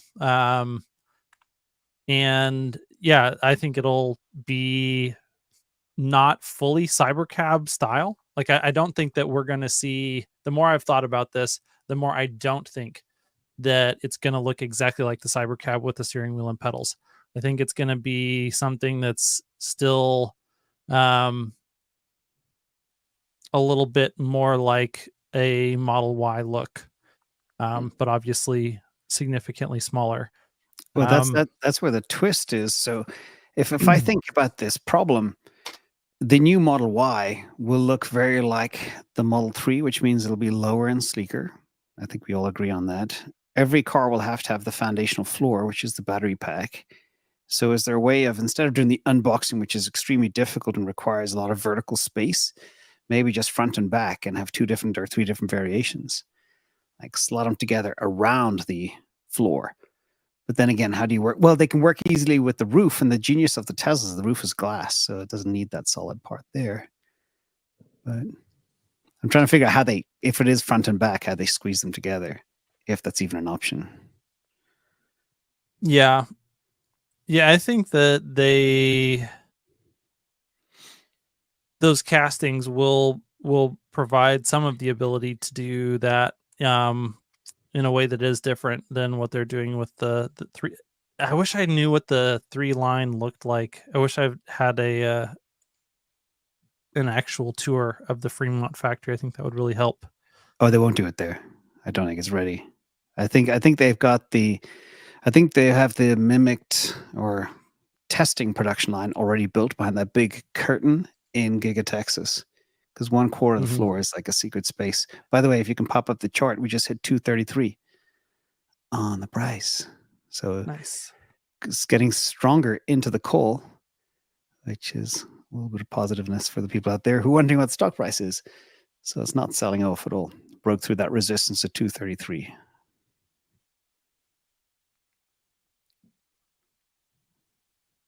Sorry to disrupt.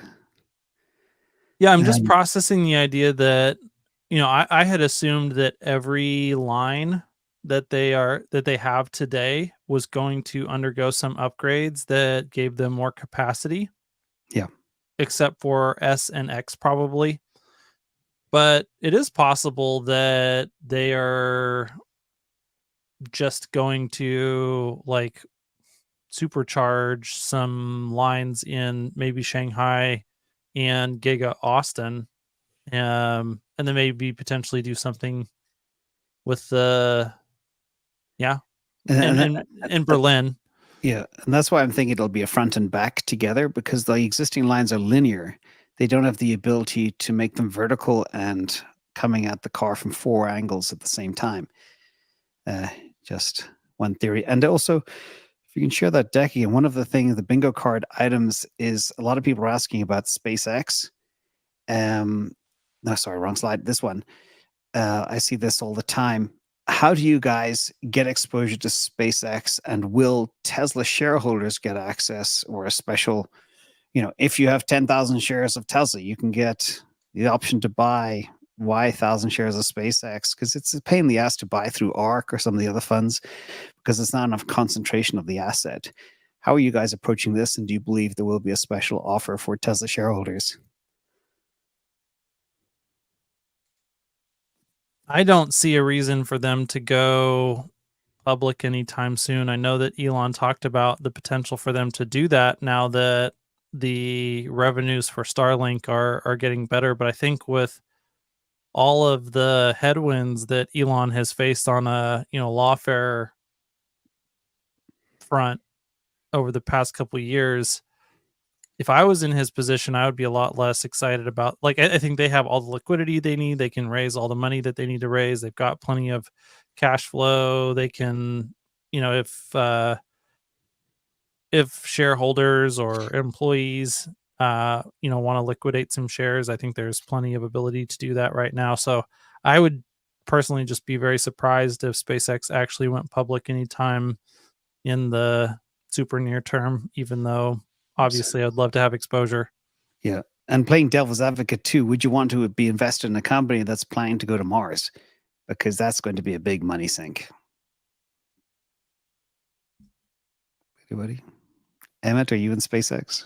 Yeah, I mean, I think it's your time horizon. I think colonizing Mars could become very, very profitable if your time horizon is long enough. But I think the Starlink is the real SpaceX closer term investment, incentive, is how big and how fast can Starlink grow, and to me, that's the biggest part of the valuation of SpaceX currently. And the other question on my mind, they've illustrated that they can turn on, terrestrial cellular coverage through SpaceX. If that's the case, Elon becomes persona non grata with every mobile cell phone company in the world, which is an unenviable position to be in, because they will just destroy. You could have your cell phone package and your mobile internet package on the back of your boat or whatever, and that's it. When do you guys think? Yeah, and to that point, when do you think they're going to include Starlink into the Tesla cars? Is it going to be one of these next models? Is it going to be the Juniper? Is it going to be just an option they offer on the S and the X at first? They already have test cars with it, apparently, somewhat built in. I mean, it seems obvious to me that you would just add Starlink to every car you make sooner or later. I think the RFID radiation will be a concern for many, not to have that running the whole time in the vehicle, but that's just tinfoil hat thing concern. And you can easily put the mobile one on the back of a Cybertruck, and I can run off that pretty easily. As I have it, and I have the I had to get some third-party mounts, and probably if I was like a handyman at home, it'd be easy for me, but I'm not the biggest handyman, so it's like sitting in my garage. I'm waiting for a friend of mine who's sort of a handyman to help me put it on my Cybertruck. But I would love it if Tesla factory installed it when I bought it. I'd pay them, whatever for their option for that. It definitely would be interesting as an option. I expect it to come standard on, cyber cabs and robo vans. For sure. I don't know if it would be something that would come standard before then or not. That would be definitely a great option to have on new vehicle sales. Yeah. I mean, the gaming, the streaming, they want it to be like a lounge-like experience in the robo cab and the robovan. So it'll be, I think, for sure on those things, but that's a couple of years out before they're really produced. So I wonder if before then it'll be an option on some of the Tesla lineup. Especially, I feel like Cybertruck is a great fit for it because, if you're going out in the middle of nowhere with the Cybertruck, you definitely would benefit from having that onboard connectivity. Yeah, I just want it as anyway on my Cybertruck. So when my Cybertruck's in my driveway, it's like next to my office, my home office. It's also like a nice backup contingency for my home, landline. If something goes out, I just plug right into the Wi-Fi. I turn on the Wi-Fi in my Cybertruck while it's parked in the garage, and it works for the house from there easily too. Yeah, it's amazing. And I think many people are at the cusp because what is it now? It's only $120 per month, whereas most high-speed at home is $100. And I can't remember what the mobile version is, but is the mobile good enough to run your home and take it with you when you're away from home? So that'd be neat. Going for a transatlantic crossing or something. Yeah, I think Yeah. so. I mean, unless you're like have a bunch, if you have like a bunch of people like streaming at the same time and gaming, maybe I don't, it seems like it's more than enough for me and my family. The mobile Starlink would be, but I don't, we don't have a bunch of kids streaming crazy video games at the same time that I hear takes up a lot of bandwidth. Cool. Well, so let's recap here for those who may just be joining the stream. Welcome. We've got the Tesla earnings call coming up here shortly. We've already looked at the shareholder deck and the financials. Pretty big beat on a number of all the most important metrics. Slight miss on overall revenue, but net profits above expectations. EPS was quite a significant beat, even a beat with if you factored out the regulatory the rev credits. And so exciting to see the performance. We've got the stock price is responding, the market is responding quite positively to what we've seen so far. And heading into the earnings call here shortly, scheduled about 10 minutes from now. We'll see if Tesla's on time. And if you've noticed, yes, Farzad is not here with us today. He's actually, today is his anniversary. So happy anniversary, Farzad and Cindy. Hope they are having a great afternoon, not having to sit here glued to the stock price and listening to all of us ramble on our pontifications for Tesla in the future. Yeah, and I think the big takeaways to summarize, the most standout points for me is a 23% earnings beat. And if you look at all the retail expectations, it was way lower. Everybody expected it to miss and not hit 60 cents, instead 72.5 cents. The other big thing for me was the fact that Cybertruck has reached profitability in just 3 quarters on a third of what their scale volume will be, which is staggering to think of. Any other big things jump out at you guys? Oh, yeah, free cash flow, 1.75 billion over expectations. And that is probably the core key metric that I'm most interested in anyway. I think it was 2.72 versus 1.9 billion. Yeah. To me, what stood out, I think, is the outlook. I'll let you go in a second, Matt. Sorry, I didn't. But the outlook, the product outlook, where they kind of reaffirm there's a lower cost vehicle for the first half of 25 to start production.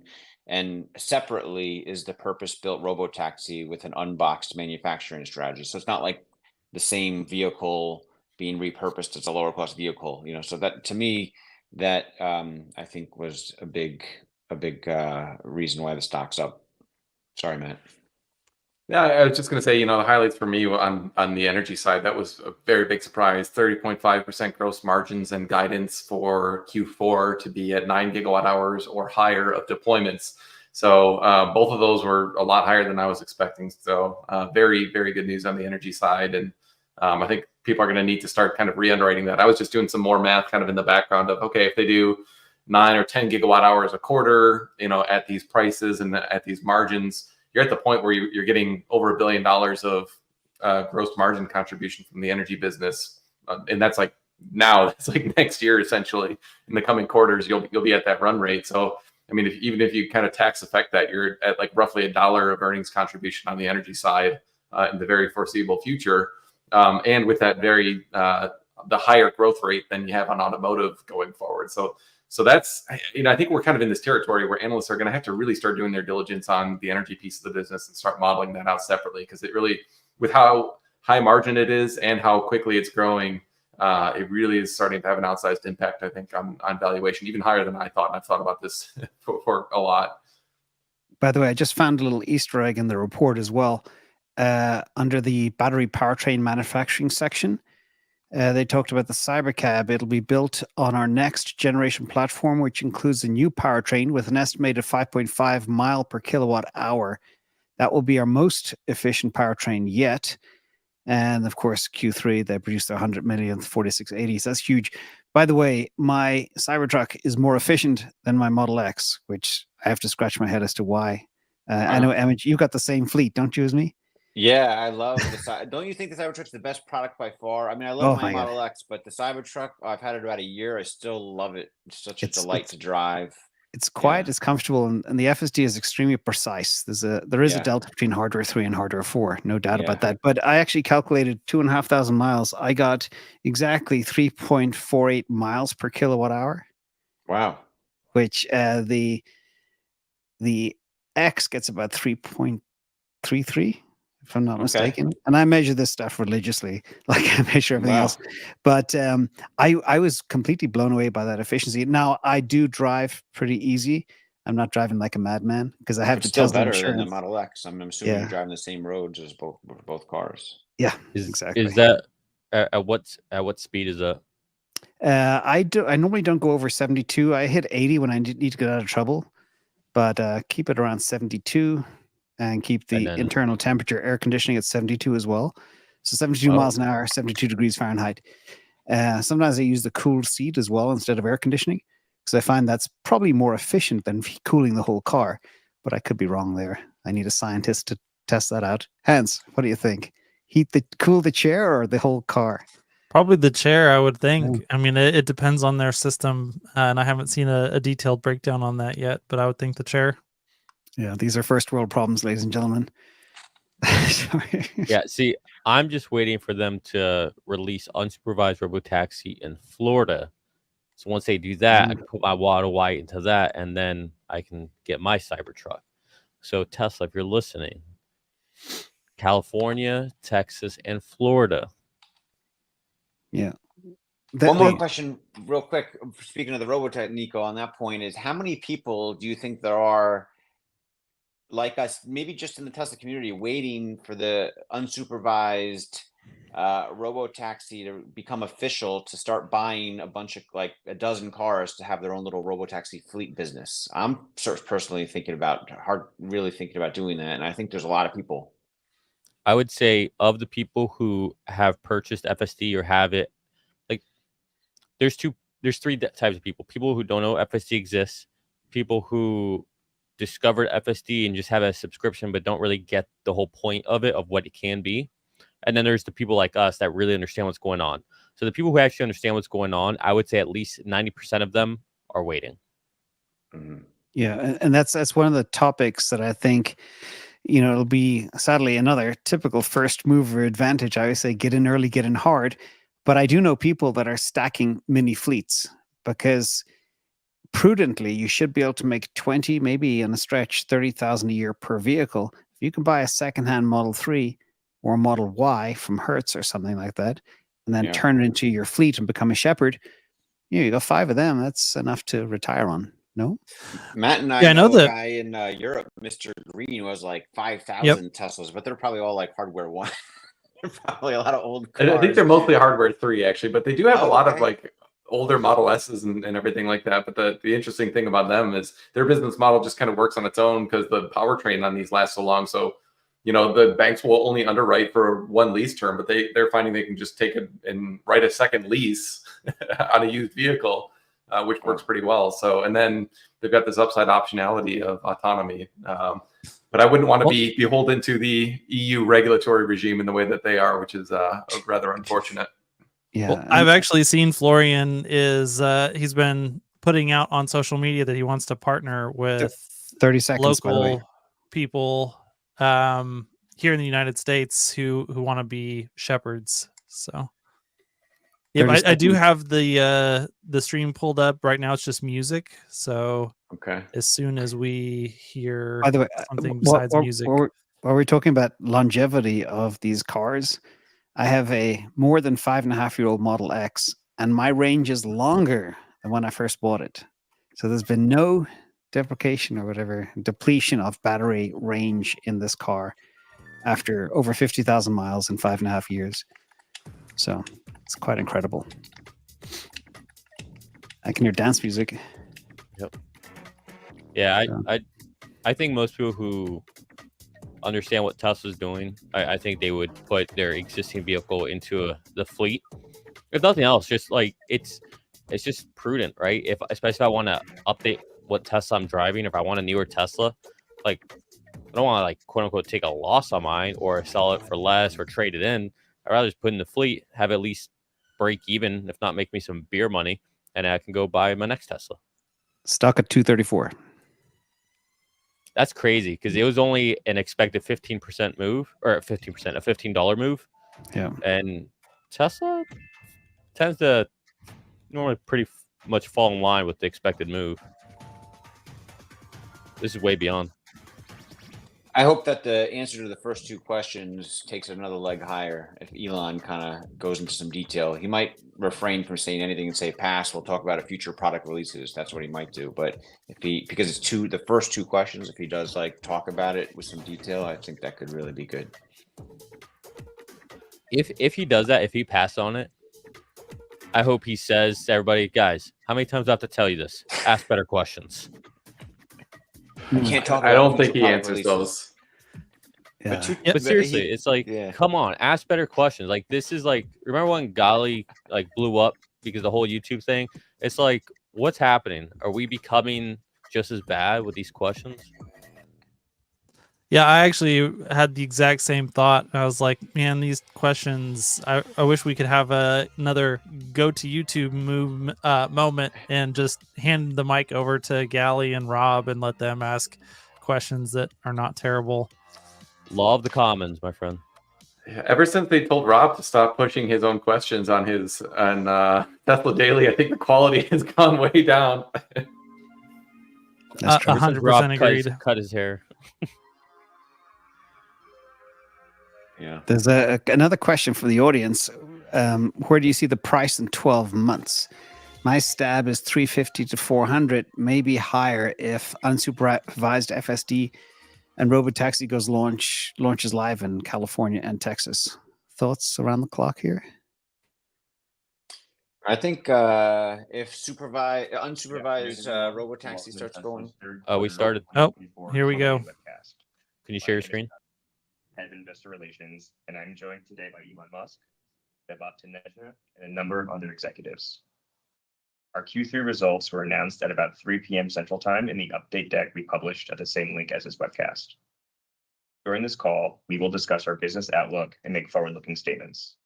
These comments are based on our predictions and expectations as of today.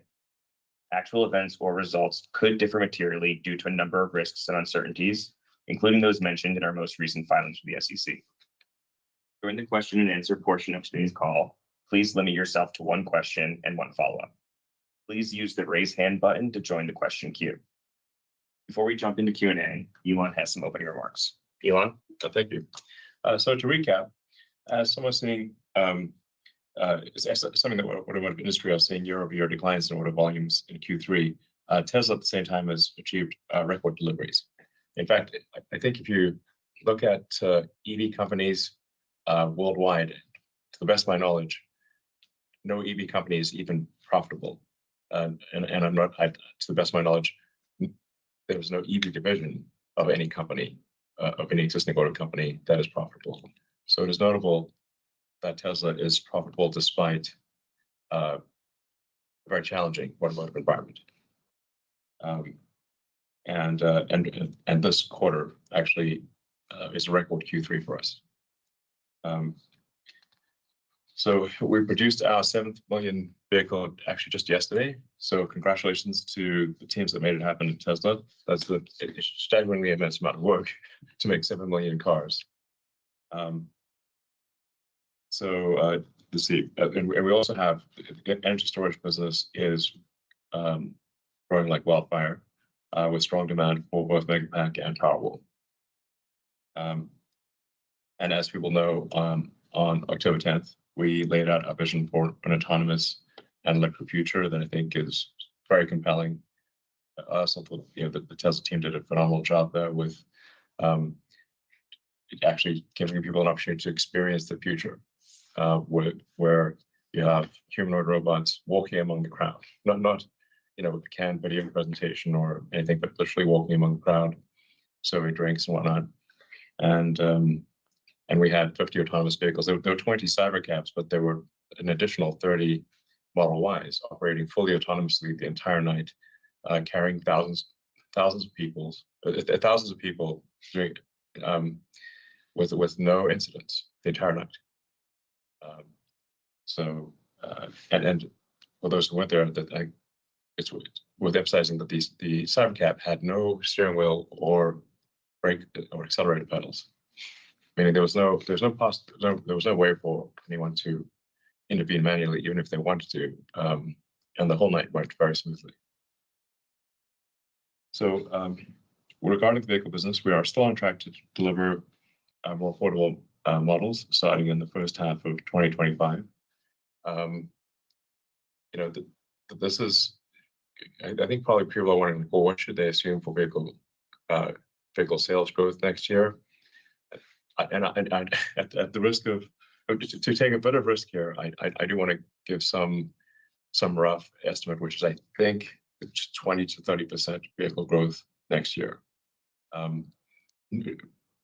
Notwithstanding negative external events, like if there's some force majeure events, like some big war breaks out or interest rates go sky high or something like that, then we can't overcome massive force majeure events. But I think with our lower cost vehicles, with the advent of autonomy, something like a 20 to 30% growth next year is my best guess. And then Cybercab reaching volume production in 26. We do feel confident of Cybercab reaching volume production in 26, not just starting production, but reaching volume production in 26. And that that should be substantial growth. We're aiming for at least 2 million units a year of Cybercab. That'll be in more than one factory, but I think it's at least 2 million units a year, maybe 4 million ultimately.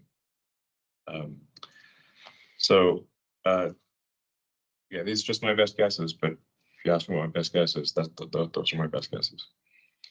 The 46, the cell 4680 lines, the team is actually doing great work there. The 4680 is rapidly approaching the point where it is the most competitive cell. So when you consider the fully landed, the cost of a battery pack fully landed in the US, net of incentives and duties, the 4680 is tracking to be the most competitive, meaning lower cost per kilowatt hour fully considered than any other alternative, which is not quite there yet, but we're close to being there, which I think is extremely exciting. And we've got a lot of ideas to go well beyond that. So I think if we execute well, the 4680 will have the Tesla internally produced cell will be the most cost competitive cell in certainly North America. A testament to a tremendous amount of hard work there by the team. So that's a rule. We'll continue to buy a lot of cells from our competitors. Our intent is not to make cells just internally. So I don't want to set off any alarm bells here. We're obviously increasing substantially our vehicle output and our stationary storage output. So we need a lot of cells. And most of them will still come from suppliers, but I think it is some good news that the Tesla internal cell is tracking to be the most competitive in the US. So with respect to autonomy, as people are experiencing in the cars, really from week to week, there are significant improvements in the miles between interventions. So with the new version 12.5, the release of Full Self-Driving and Cybertruck, the combining the code into a single stack so that the city driving and the end-to-end highway driving are one stack, which is a big improvement for the highway driving. So it's just all neural nets, and the release of actually Smart Summon. We try to have a sense of humor here at Tesla. And we're also, so that's 12.5. Version 13 of FSD is going out soon. Ashok will elaborate more on that later in the call. We expect to see roughly a 5 or 6-fold improvement in miles between interventions compared to 12.5. And actually, looking at the year as a whole, the improvement in miles between interventions, we think will be at least 3 orders of magnitude. So that's a very dramatic improvement in the course of the year, and we expect that trend to continue next year. So the current internal expectation, emphasize internal expectation for the Tesla FSD having longer miles between intervention than human is the second quarter of next year, which means it may end up being the third quarter, but it's next. It seems extremely likely to be next year. Sure, do you want to say anything about that? Yeah, when measuring miles between critical interventions, yeah, like you mentioned, Elon, we already made a 100x improvement with 12.5 from starting of this year, and then with V13 release, we expect to be 1000x from the beginning, from January of this year on my production release software. And this came in because of technology improvements, going to end-to-end, having higher frame rate, partly also helped by hardware force, more capabilities, so on. And we hope that we continue to scale the neural network, the data, the training compute, etc. By Q2 next year, we should cross over the average human miles per critical intervention, or like collision in that case. I mean, that is just unvarnished our internal estimate. Yes. Yeah. So that's not sandbagging or anything else. Our internal estimate is Q2 of next year to be safer than human, and then to continue with rapid improvements thereafter. Now a lot. Vast majority of humanity has no idea that Teslas can drive themselves. So, especially for something like a Model 3 or Model Y, it looks like a normal car. So you don't expect a normal car to be able to be intelligent enough to drive itself. The Cybercab looks different. Cybertruck looks different, but Model Y and Model 3 they're good-looking cars, but they look fairly normal. You don't expect a fairly normal-looking car to have the intelligence, enough AI to be able to drive itself, but it does.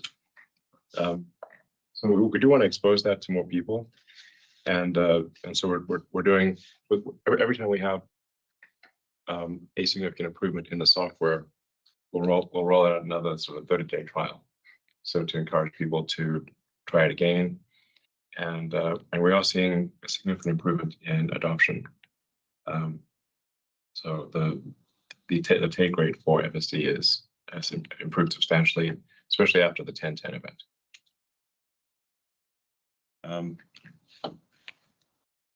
Yeah, so there's no need to wait for robotaxi or Cybercab to experience full autonomy. We expect to achieve that next year with our existing vehicle lineup. What it's worth, actually, Smart Summon gives a small taste of what it's going to look like. The car able to drive itself to the user within private parking lots. Currently, it's speed limited, but then it's going to quickly be increased. And we already had more than 1 million usage items of Smart Summon. Yep. So, we actually have for Tesla employees in the Bay Area, we already are offering a ride-hailing capability. So you can actually use with the development app, you can request a ride, and it'll take you anywhere in the Bay Area. We do have a safety driver for now, but the software required to do that. We've developed, and I mean, David, do you want to elaborate on that? Yeah, sure. It's David. We showed some screenshots of this in the Q1 shareholder deck, and yeah, this is real. We've been testing it for the better part of the year, and the building blocks that we needed in order to build this functionality and deliver it to production, we've been thinking about and working on for years. It just so happens that we've used those building blocks to deliver great features for our customers in the meantime, such as sharing your profile, synchronizing it across cars, so that every single car that you jump into, whether it's another car that you own or a car that somebody's loaned to you or a rental car that you jump into, it looks exactly like yours. Everything's synchronized, seat mirror positions, media, navigation, everything is the same, just what you would expect from one of our robo-taxis. But we gave that functionality to our customers right now because we built it intending for it to be used in the future. Releasing that functionality now. All the end-to-end cybersecurity that we knew we were going to need to deliver that functionality, sending a navigation to destination from your phone to the vehicle. And so, you're doing that now with the ride-hailing app, but it's something that we've made available to customers for years. Seeing the progress on a route in the mobile app, that's something you'll need for the ride-hailing app, but again, we released it in the meantime. So it's not like we're just starting to think about this stuff right now while we're building out, the early stages of our ride-hailing network. We've been thinking about this for quite a long time, and we're excited to get the functionality out there.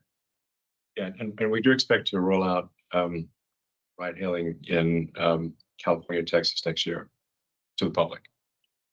Now, the California is there's quite a long regulatory approval process. I think we should get approval next year, but it's contingent upon regulatory approval.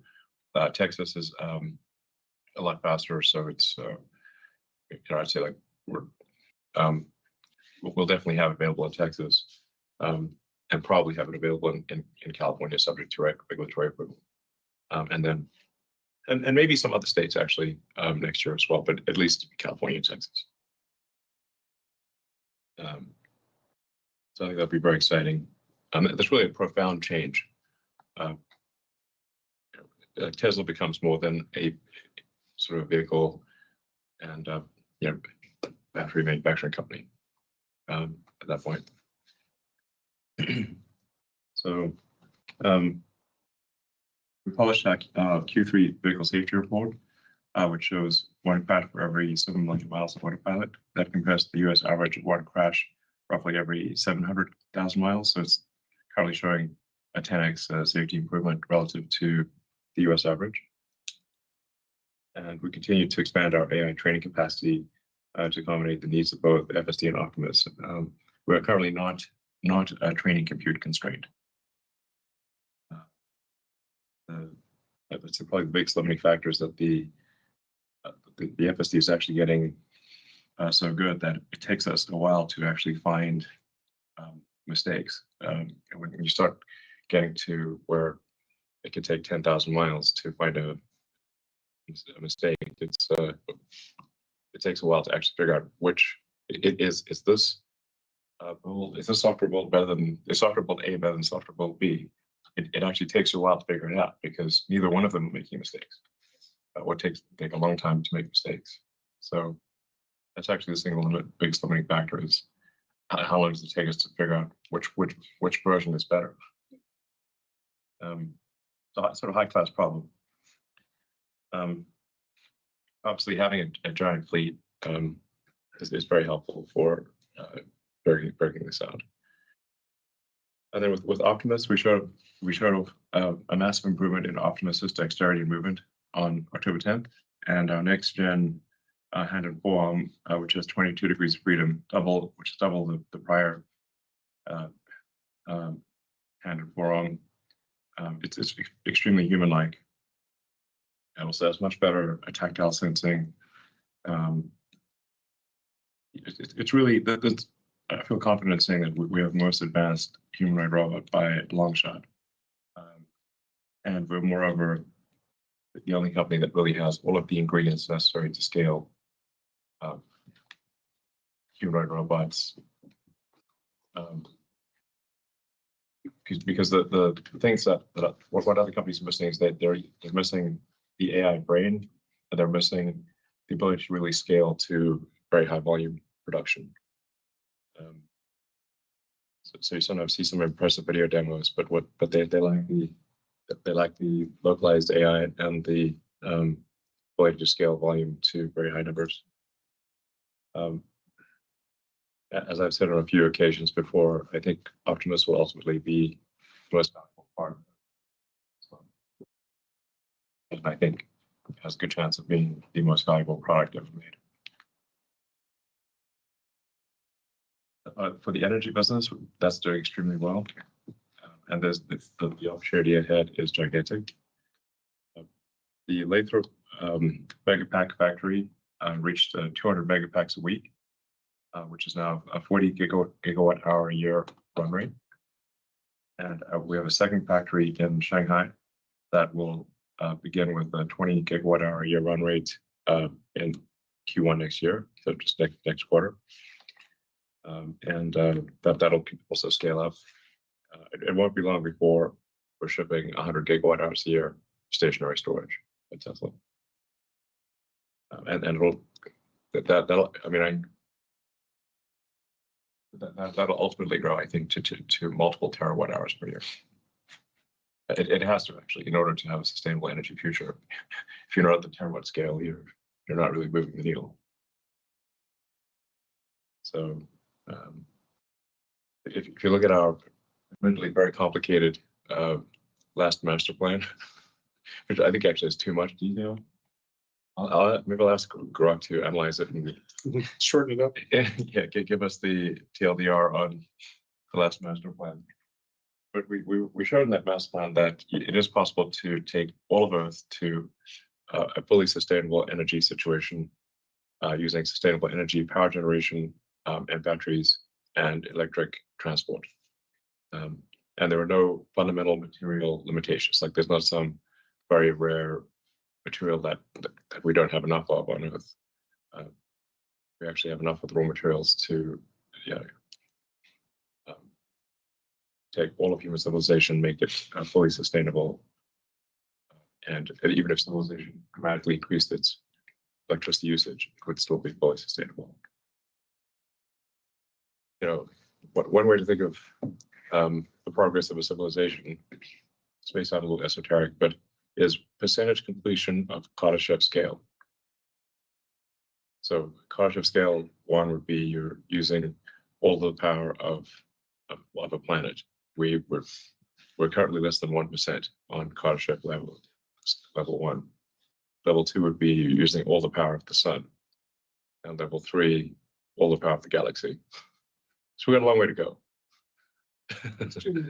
Long way to go.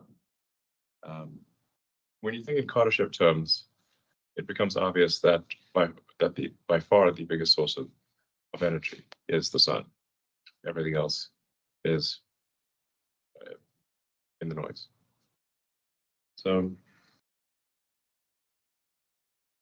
so in conclusion, Tesla is focused on building the future of energy, transport, robotics, and AI. And this is a time when others are just focused on managing around near-term trends. We think what we're doing is the right approach, and if we execute on our objectives, and I think we will, Tesla, my prediction is Tesla will become the most valuable company in the world, and probably by a long shot. I want to thank the Tesla team once again for strong execution in a tough operating environment, and we're looking forward to building an incredibly exciting future. Thank you. Great. Thank you very much, Elon. And Bob has some opening remarks as well. Yeah, thanks. Our Q3 results were overall positive and once again demonstrate the scale to which business has evolved over the years with the generation of record operating cash flows of $6.3 billion. Our automotive revenues grew both quarter-on-quarter and year-on-year. While we had unit volume growth, we did experience reduction in ASPs, primarily due to the impact of financing incentives. As a reminder, we are providing these incentives primarily using third-party banks and financial institutions and recognize the cost of these incentives as an upfront reduction to them. We released FSD for Cybertruck and other features like Actually Smart Someone, like Elon talked about in North America, which contributed 326 million of revenues in the quarter. We continue to see elevated levels of regulatory credit sales with over 2 billion of revenues so far this year. To expand on this, at an industry level, China continues to outperform US and Europe by a factor of 3. And if there is something to be learned from that, this gives a signal of what is to come in other regions as customers' acceptance of EV grows. And we feel that is the right strategy to build affordable and more compelling leads. Our focus remains on growing unit volume while avoiding a buildup of inventory. To support this strategy, we're continuing to offer extremely compelling vehicle financing options in every market.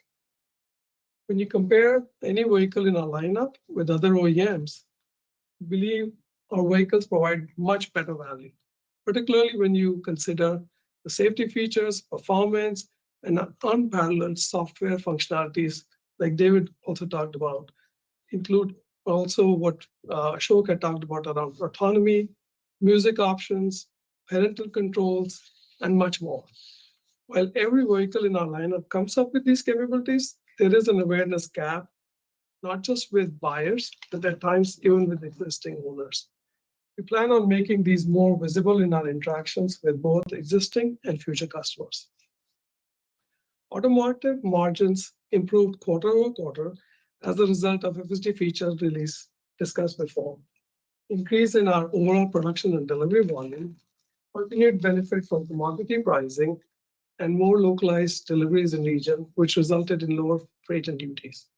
Sustaining these margins in Q4, however, will be challenging given the current economic environment. Note that we are focused on the cost per vehicle, and there are numerous work streams within the company to squeeze out cost without compromising on customer experience. Yeah, something that's a helpful, hopefully a helpful macro trend is if there's a decline in interest rates, this has a massive effect on the on automotive demand. The vast majority of people, the demand is driven by the monthly payment. Can they afford the monthly payment? So we most likely will see continued decline in interest rates, which helps with affordability of vehicles. Yeah, I mean, that is one trend which we observed in the industry that, because of the affordability being impacted because of interest rates, people are holding on to the cars longer, especially in the US. And that is actually having an impact on the overall industry too. As we discussed earlier, as we discussed in back orders, energy deployments fluctuate quarter-over-quarter due to customer readiness, location of orders being fulfilled, and not necessarily an indicator of demand or production within the quarter. While we did see a decline in Q3, we expect to grow deployments sequentially in Q4 to end the year with more than double the of last year. Energy margins in Q3 were a record at more than 30%. This is a function of mix of projects being deployed in the quarter. Note that there will be fluctuation in margins as we manage through deployments and our inventory. Our pipeline and backlog continue to grow quarter-over-quarter as we fill our 2025 production slots, and we're doing our level best to keep up with the demand. Just coming back on automotive margins, I talked about what is happening. One other thing which I want to also share is that we will continue to keep whatever we can to squeeze, like I said before, about squeezing out the cost. But this is something which we also are very capable of. I mean, just in Q3, we reached our lowest cost per vehicle, and that is a trend which we want to keep focus on. Then going on to service and other, we continue to show improvements in Q3. This was a result of better performance both in our service business, which includes collision, part sales, and merchandise, and continued growth in supercharging. These fleet-based revenues will continue to grow as the overall fleet size increases. Our operating expenses declined quarter-over-quarter and on a year-on-year basis. This is partially due to the restructuring we undertook in Q2. Cost saving from these initiatives were partially offset by increase in costs related to our AI efforts. We've started using the GPU cluster based out of our factory in Austin ahead of schedule and are on track to get 50K GPUs deployed in Texas by the end of this month. One thing which I'd like to elaborate is that we're being very judicious on our AI compute spend too, and saying how best we can utilize the existing infrastructure before making further investments. On the capex front, we had over $3.5 billion in the quarter. This was a sequential increase.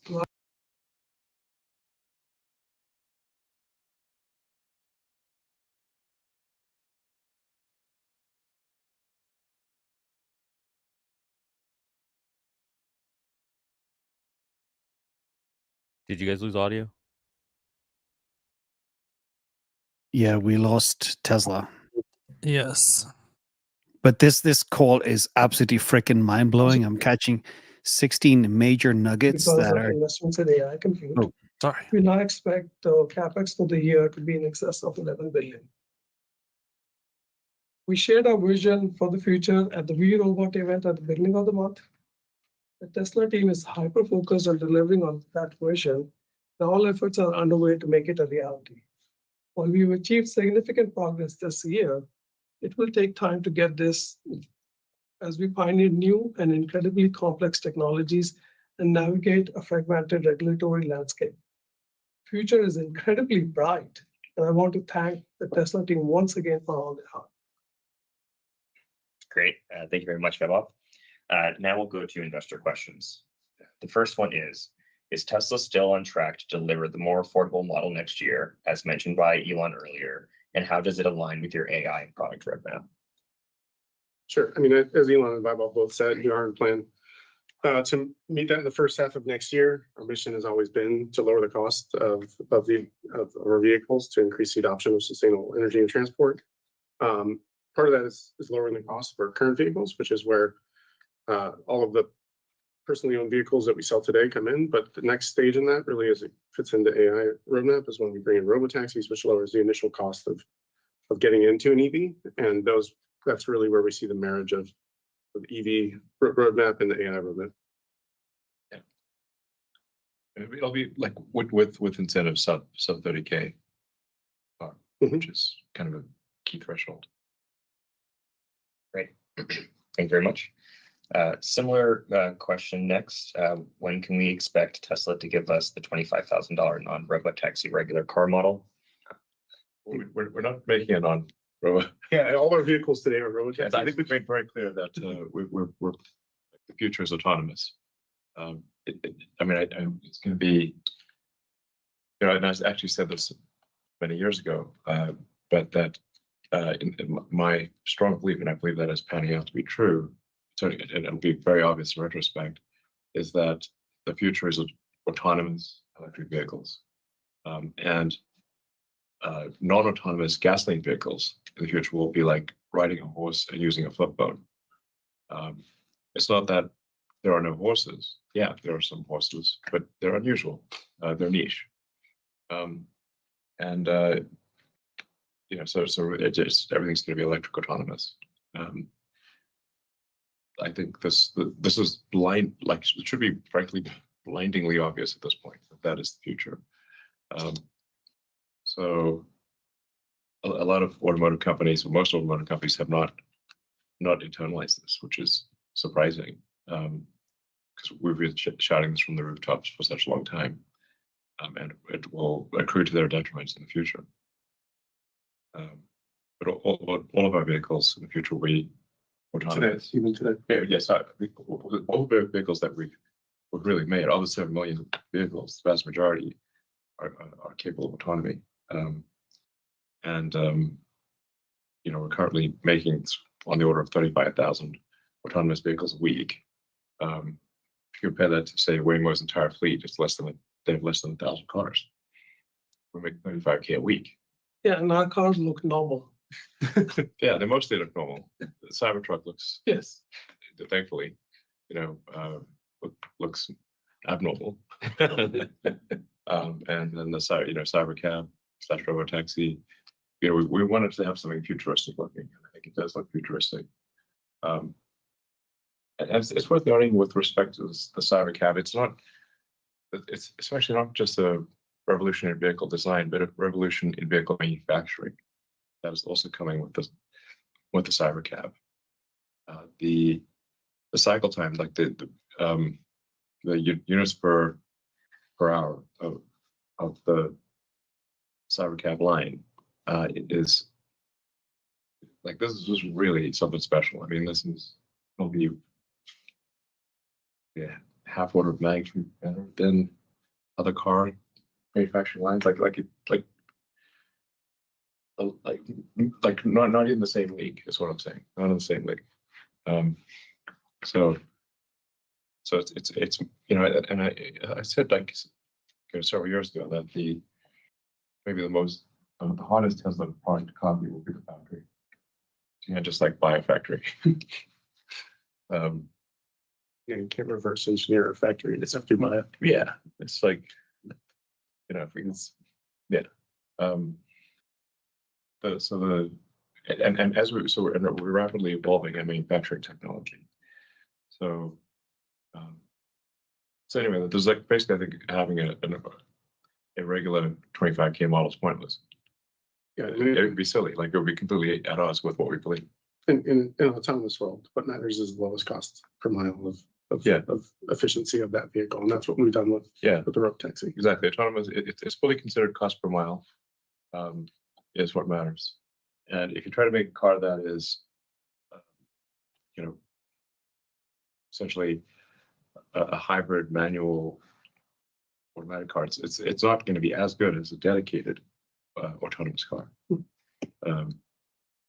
So yeah, Cybercab is just not going to have steering wheels and pedals. It's fully designed, optimized for autonomy. But no, it'll cost on the order of cost roughly 25K. So it is a 25K car, and you will be able to buy one on it exclusively if you want. So just won't have steering wheel and pedals. You don't need it. Great. Thank you very much. The next question is, what is Tesla doing to alleviate long wait times at service centers? So we aim on solving problems at the source, so at the factory, before they can even affect our customers. We believe the best service is no service, and Yeah, it really is. don't even have them. If the car doesn't break, Yeah, exactly. that's the best thing. Don't see anyone with the Tesla shirt. You either do it remote, fix the issue upstream, or do it remotely, do it through software. They can be at work or at home, and car can be parked, and we address and fix the issue. And we've partnered the field with service to make sure we're looking at the same issues. And additionally, just in Q3 and Q4 of this year alone, we have opened and will open in total at nearly 70 locations. And in North America, we significantly expanded the size of each location and have doubled the size last year compared to this year. Yeah, I think there's like actually a lot of merit to having large service centers, because you can have specialization of labor. You can start it should be more factory-like, where you can have dedicated lanes for particular types of service. And it's way easier for somebody to become expert in a few different types of repairs than in every repair. Exactly. This has helped us with the base instead of these heavy repairs, like clogging up a lane. There's dedicated lanes for different type of repairs. And so it's throughput matters and really treating it like a factory. Yeah, this is where Tesla's structure, I think, Tesla has a structural advantage relative to the rest of the auto industry, because we make the cars and we service the cars, whereas I think there's a bit of a conflict of interest with the dealer model and the sort of traditional OEM and dealer model, where the dealerships make most of their money on service, and so they obviously are disincented to reduce the servicing cost. Yeah. Whereas in our case, we are incented to reduce the servicing cost because we carry that servicing cost, and we've got a good feedback loop with our cars. The best. Exactly. Yeah. Like we would be with the factory, with the service leaders together, and send people from the factories to the field and field to the factory to see it firsthand. Exactly. Provide suggestions for manufacturing as well as for engineering on design.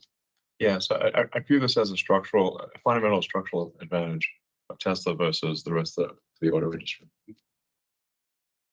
Also doing a bunch of work on the software side, not only to automate, diagnostics, so identifying what needs to be done to a car before it comes into service, but also automating all of the preparation work and aligning all the resources that are necessary in order for the car to be very efficiently worked on once it arrives. So the parts are there, like the lift is scheduled, the technician schedule, like everything's Like the car says, this is what's wrong with me, and tells the service center.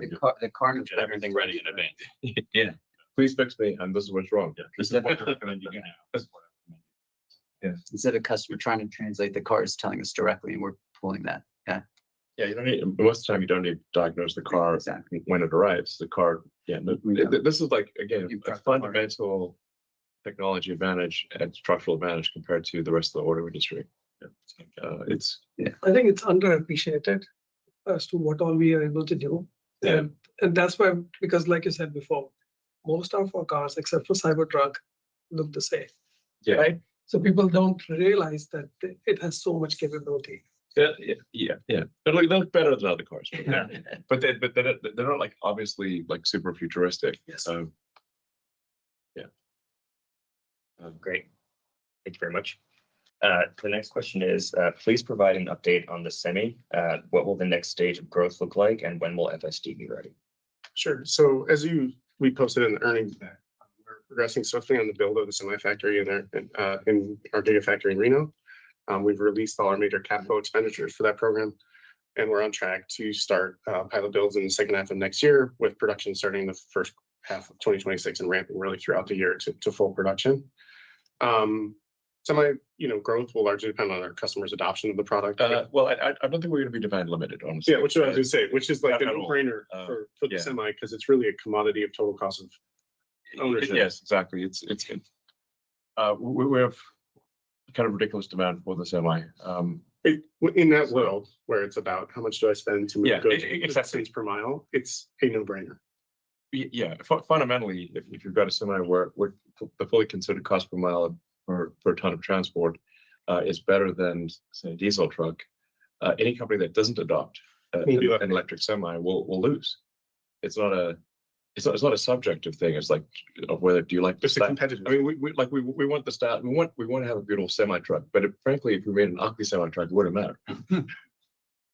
And this is proving so in our fleets and in Pepsi's partner. In fact, the Pepsi actually said last week their drivers don't want to go back. Yeah. As soon as we give anyone the electric semi, it's like that's like the choice. It's what they want to drive. Yeah. That's like so the most senior, like their top drivers, they get to drive the Tesla semi. And it's the thing they want to drive. It's super fun to drive. It's also very easy to drive.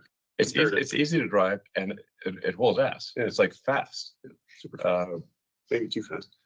Well, but I mean, regular like you've seen like the videos of where like the Tesla electric semi can go uphill, speeding fast like the diesel truck, or even cars. Yeah, even cars. So it's responsive. It's you floor it and the truck actually moves. But then that's a benefit not only for the driver and for the goods, but also for safety in terms of other drivers on the road. You don't get stuck behind the semi. You're not in a slowdown situation in the on-ramp. I mean, how that plays into FSD, which is the second part of the question. All of the semis have been, since the couple hundred we've deployed already, and the ones that we'll be building next year and throughout the future, have all of the hardware and the cameras necessary to deploy FSD, and we're currently training with that small fleet that we have. And as soon as the fleet is trained and the neural nets are up, we'll get FSD onto that platform. Yeah, I mean, it'll be a massive improvement in driver fatigue, because and driver safety. We've got sort of the anti-jackknifing software. You don't have to worry about your brakes overheating if you go down a steep hill, because we use regenerative. Like that energy goes back into the pack. Actually, when we leave Reno, it's just like it's like radically better than a diesel semi. It's why the drivers love it. Good. Great, guys. Thank you very much. Our next question is, when will Tesla incorporate X and Grok in all of the Tesla vehicles? Well, I mean, these are relatively small fry things, but yeah, with I think we'll keep expanding, what is available in the car on the screen, and also improving like the browser. So like just generally, you can access anything you want in the car. In fact, for the Tesla, once you get to full autonomy, you actually want fully a system that is can do anything. Like if you want to browse the internet, if you want to ask AI questions, if you want to watch a movie, if you want to play a video game, if you want to do some productivity thing, you can do anything you want in an autonomous vehicle because you don't need to drive. So that's why the Cybercab's got a nice big screen and a great sound system, so you can watch a great movie with. It's like being like in a Personal movie theater. Yeah, personal movie theater. It's awesome. Yeah, this is why we've been building this functionality, adding gaming to the car, adding movies and other, all sorts of different media applications to the car, because, The cars are that's what you're gonna, the cars that we build today. There's some That's really what we fun games, by the way. If people haven't tried it, there's like Castle Doombad and Polytopia and a bunch of really fun games in the car. Yeah, we're constantly looking at, what features to add next, and we're paying attention to what's most commonly requested by our customers. Yeah, play Castle Doombad. You won't regret it. Great. Thank you guys very much. The next question is, Elon mentioned unsupervised FSD in California and Texas next year. Does that mean regulators have agreed to it in the entire state for existing hardware 3 and 4 vehicles? No, as I said earlier, California loves regulation. But they have a pathway. Yeah, I mean, there's a pathway. Obviously, Waymo operates in California, so there's just a lot of forms to fill out and a lot of approvals that are required. I mean, I'd be shocked if we don't get approval next year, but it's just not something we totally control. But I think we will get approval next year in California and Texas, and towards the end of the year, it will branch out beyond California and Texas. I mean, I think it's important to reiterate this, like homologating or certifying a vehicle at the federal level in the US is done by meeting FMVSS regulations. All our vehicles today that are produced that are autonomous capable meet all those regulations. The Cybercab will meet those regulations. And so the deployment of the vehicle to the road is not a limitation. What is a limitation is what you said at the state level, where they control autonomous vehicle deployment. Some states are relatively easy, as you mentioned, for Texas. Yeah. And so other ones have pathways, like California, that may take a little longer. Other ones haven't set up anything yet. And so we will work through those state by state and get it. I do think we should have a federal. I agree. Like the autonomous vehicles should be approved. It should be possible to. Congress, if you're listening, let's get a federal AV. There should be a federal approval process for autonomous vehicles. I mean, that's how the FMVSS is started and worked. Federal motor vehicle, but the FMVSS is federal. Yeah, so I mean, in 2017 and 18, it's when regulators started looking at it, and it's really kind of stalled since then. But we would appreciate and would support helping out with those regulations. It really needs to be like a national approval is important. If there's a Department of Government Efficiency, I'll try to help make that happen. And do it for everyone, not just Tesla, obviously. But just we like some things in the US are state by state regulated. Like for example, insurance, and it's incredibly painful to do it state by state, 50 states. And I think there should be a national approval process for autonomy. So. Great. Thanks, guys. The next question is, what is the plan for 2025? I think we're just talking. I mean, basically, we talked through this. There's a lot going on. Elon already mentioned that we're working on cheaper models to come out. I mean, there's work which the team is doing to get the factories ready today to try and make that happen. Yeah. By the way, the amount of work required to make a lower cost car is insanely high. But like, it is harder to get like 20% of the cost out of a car than it is to design the car and build the entire factory in the first place. Mm-hmm. It's like excruciating, and there's not a lot of movies made about the heroes who got 20% of the cost out of a car. But let me tell you, there should be. Whoever got that is incredibly heroic. It's little changes, and it's not like a silver Yeah, bullet. it's like there should be the heroes who got 20% cost out of a car. Is like, damn, I have a lot of respect for them. We were talking movie. It's like, I think you probably could make a compelling movie, but it just no.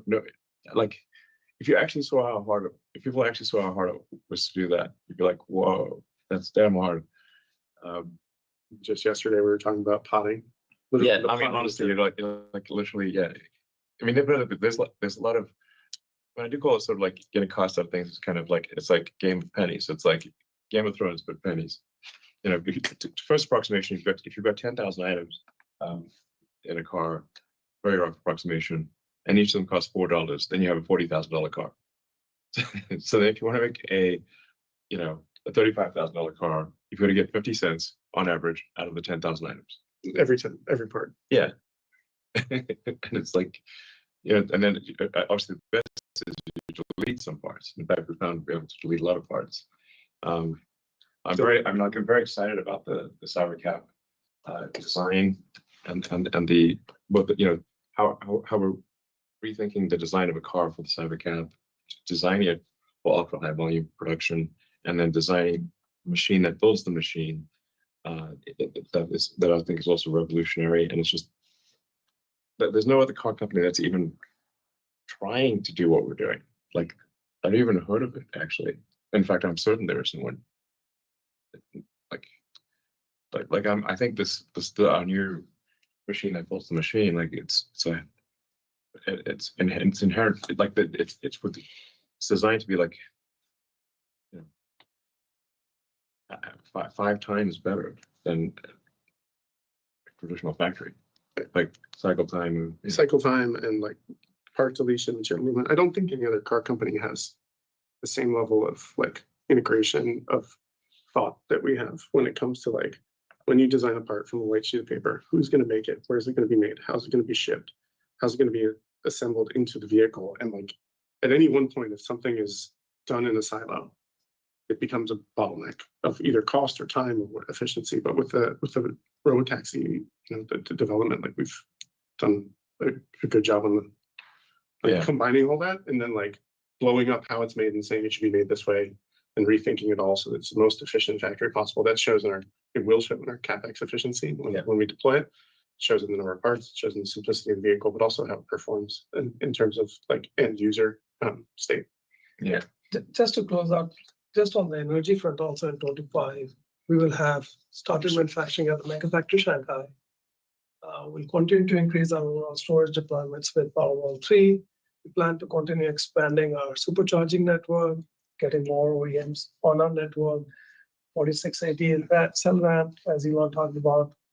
That would keep going. And then we also will have our lithium refinery starting to produce. So there's a lot which is going on. Great. Yeah, so many things. Yeah. I mean, crazy thing is like Tesla's winning basically on almost every single thing we're doing. If we're not winning now, we're on track to win.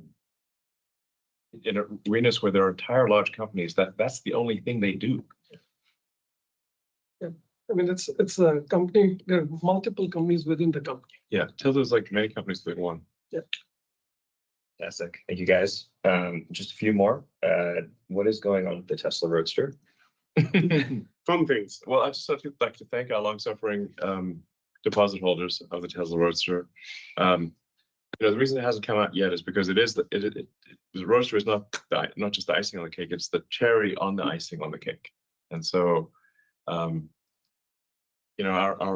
larger mission is to accelerate the progress towards a sustainable energy future. Try to do things that maximize the probability that the future is good for humanity and for Earth. And so that necessarily means that like the things like that are kind of like dessert. We'd all love to work on the Tesla, next gen Tesla Roadster. It is super fun, and we are working on it. But it has to come behind the more things that have a more serious impact on the good of the world. So just thank you to all our long-suffering Tesla Roadster deposit holders. And we are actually finally making progress on that. And we're close to finalizing the design on that. It's really going to be something spectacular. You know, a friend of mine, Peter Thiel, you know, and sometimes people think that Peter Thiel and I are rivals. We're really good friends. But to be clear, you know, Peter, you know, was lamenting how, you know, the future doesn't have flying cars. Well, we'll see. More to come. Yeah. Great. Thank you very much. The next one is quite similar to other questions we've had, so I might combine it with the final question. So briefly, could you just detail how Robotaxi will roll out? Will it start with a Tesla deployed fleet and then allow customers to add theirs on like a subscription model? And then will Hardware 3 be capable of level 5 FSD?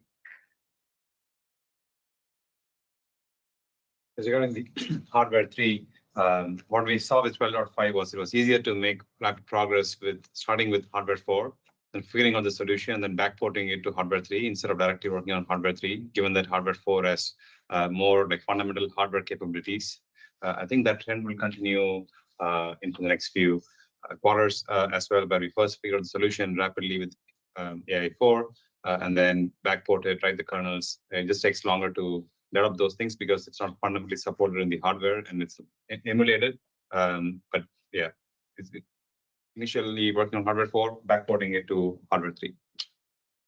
Yeah, so it's, I guess the answer is we're not 100% sure, but our as a short mentioned, because by some measures Hardware 4 has really several times the capability of Hardware 3. It's easier to get things to work with Hardware 4, and then it takes a lot of effort to sort of squeeze that functionality into Hardware 3. You know, there is some chance that Hardware 3 does not achieve the safety level that allows for unsupervised FSD. You know, there is some chance of that, and if that turns out to be the case, we will upgrade those who have bought Hardware 3 FSD for free. And we have designed the system to be upgradable. You know, so, and it's really more, you know, just to switch out the computer type of thing. Like the cameras are, okay, you know, they're capable, but anyway, we don't actually know the answer to that. But if it does turn out, we'll make sure we take care of those who have bought FSD on Hardware 3. Great. In the last few minutes that we have left, we will try to get in some analyst questions. The first question will be coming from Pierre Farragut at New Street.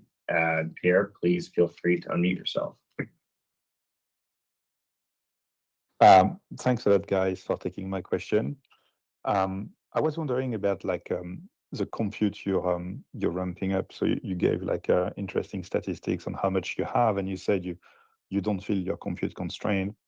And I was wondering, you know, how you are putting to work this additional compute. Is that a game for you of creating like larger and larger models, like next generation of models that are larger, the way OpenAI go from GPT-3 to GPT-4? Or is that more like you're set on your model and you need to throw more and more compute to accelerate the pace of learning to improve reliability? And then I had a quick follow-up, real quick, on your rollout in Texas and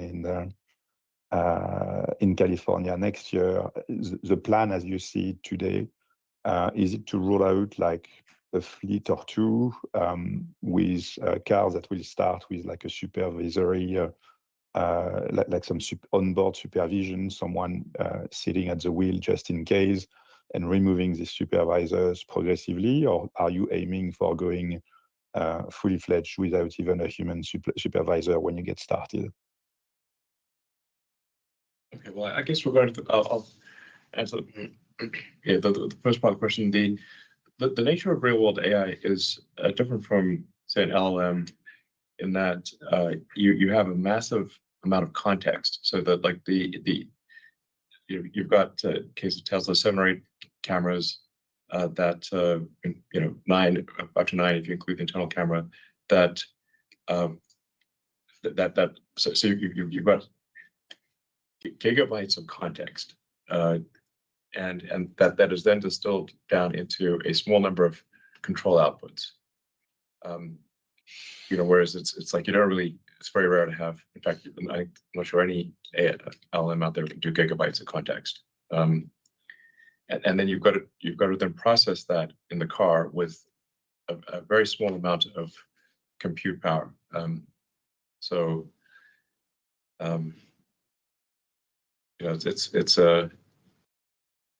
It's all doable and it's happening, but it is a different problem than what, say, a Gemini or an OpenAI is doing.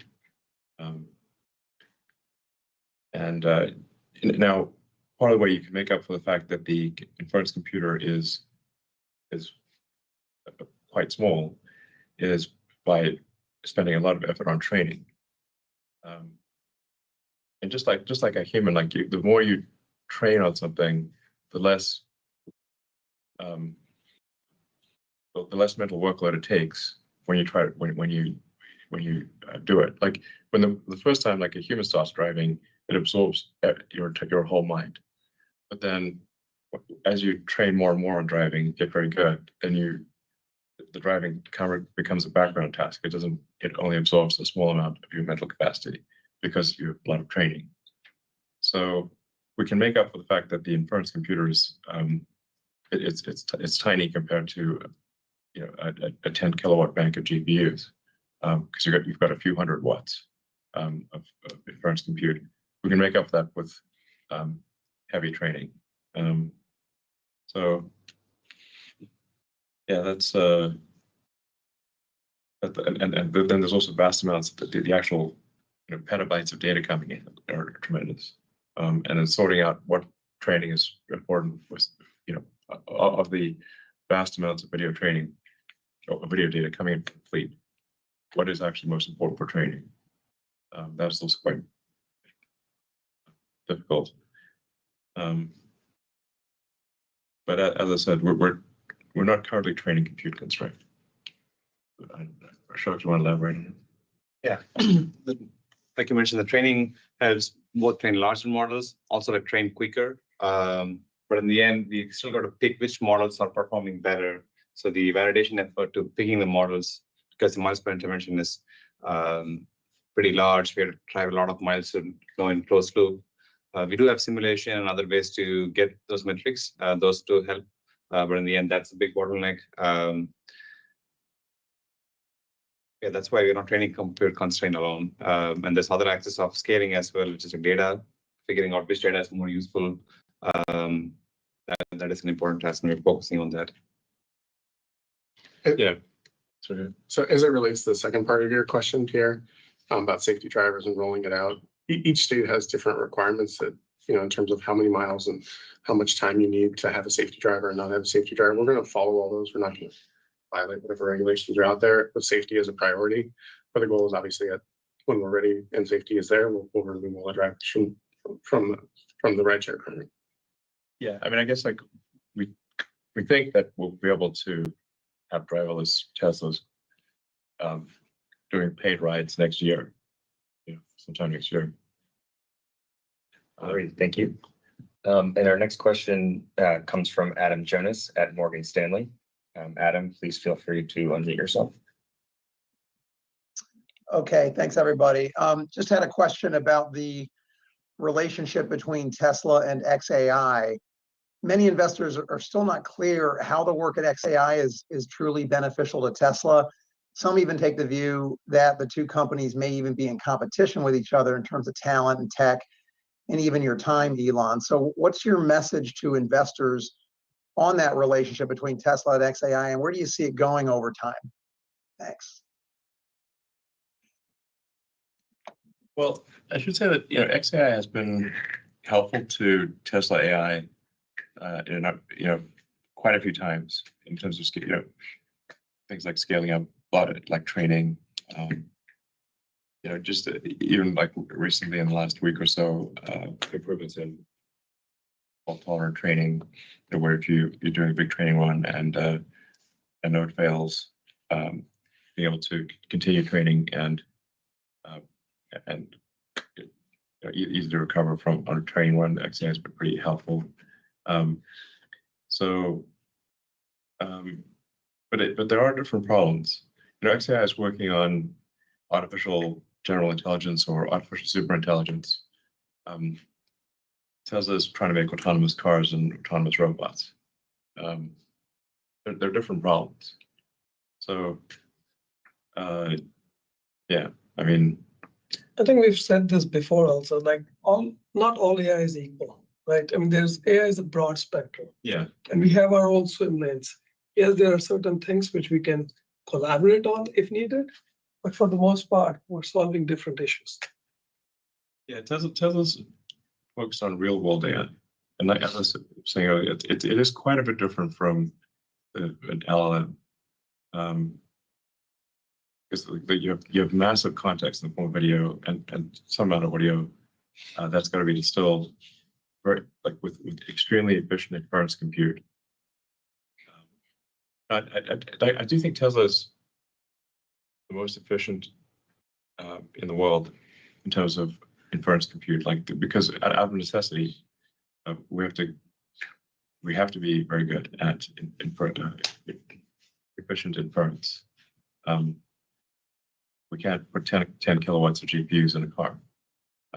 We've got a couple hundred watts, and it's a pretty well designed Tesla AI chip, but it's still a couple hundred watts.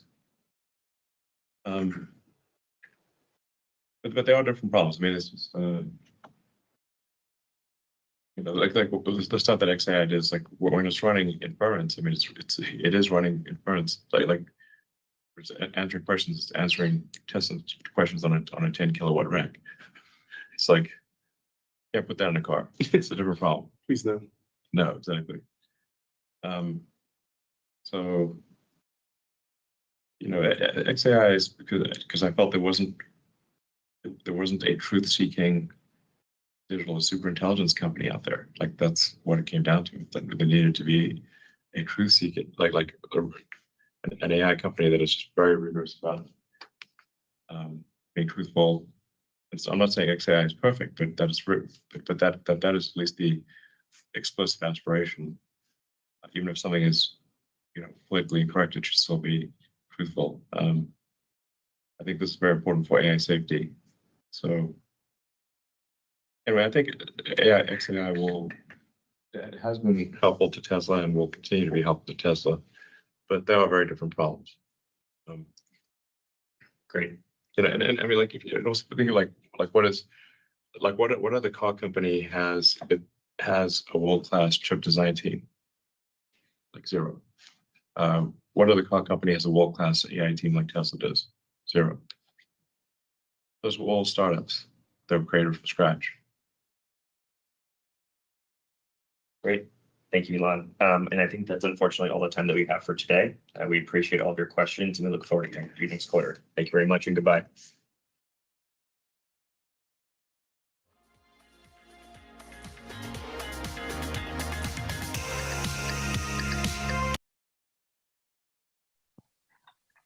Well. Holy crap. That was I pulled about 29 nuggets out of that are all very profound and wow. What did you guys think? That was one of the more exciting earning calls ever. Yeah, second best in my opinion. Because what was the one? It was a Q1, it was a complete shit show, and then Q2 was a big improvement. Is that how it worked, or was it Q4? No, Q1 was good. Q1 was the bad delivery numbers, but we still went up. Yeah, but that was a record book call. So much in there, so much.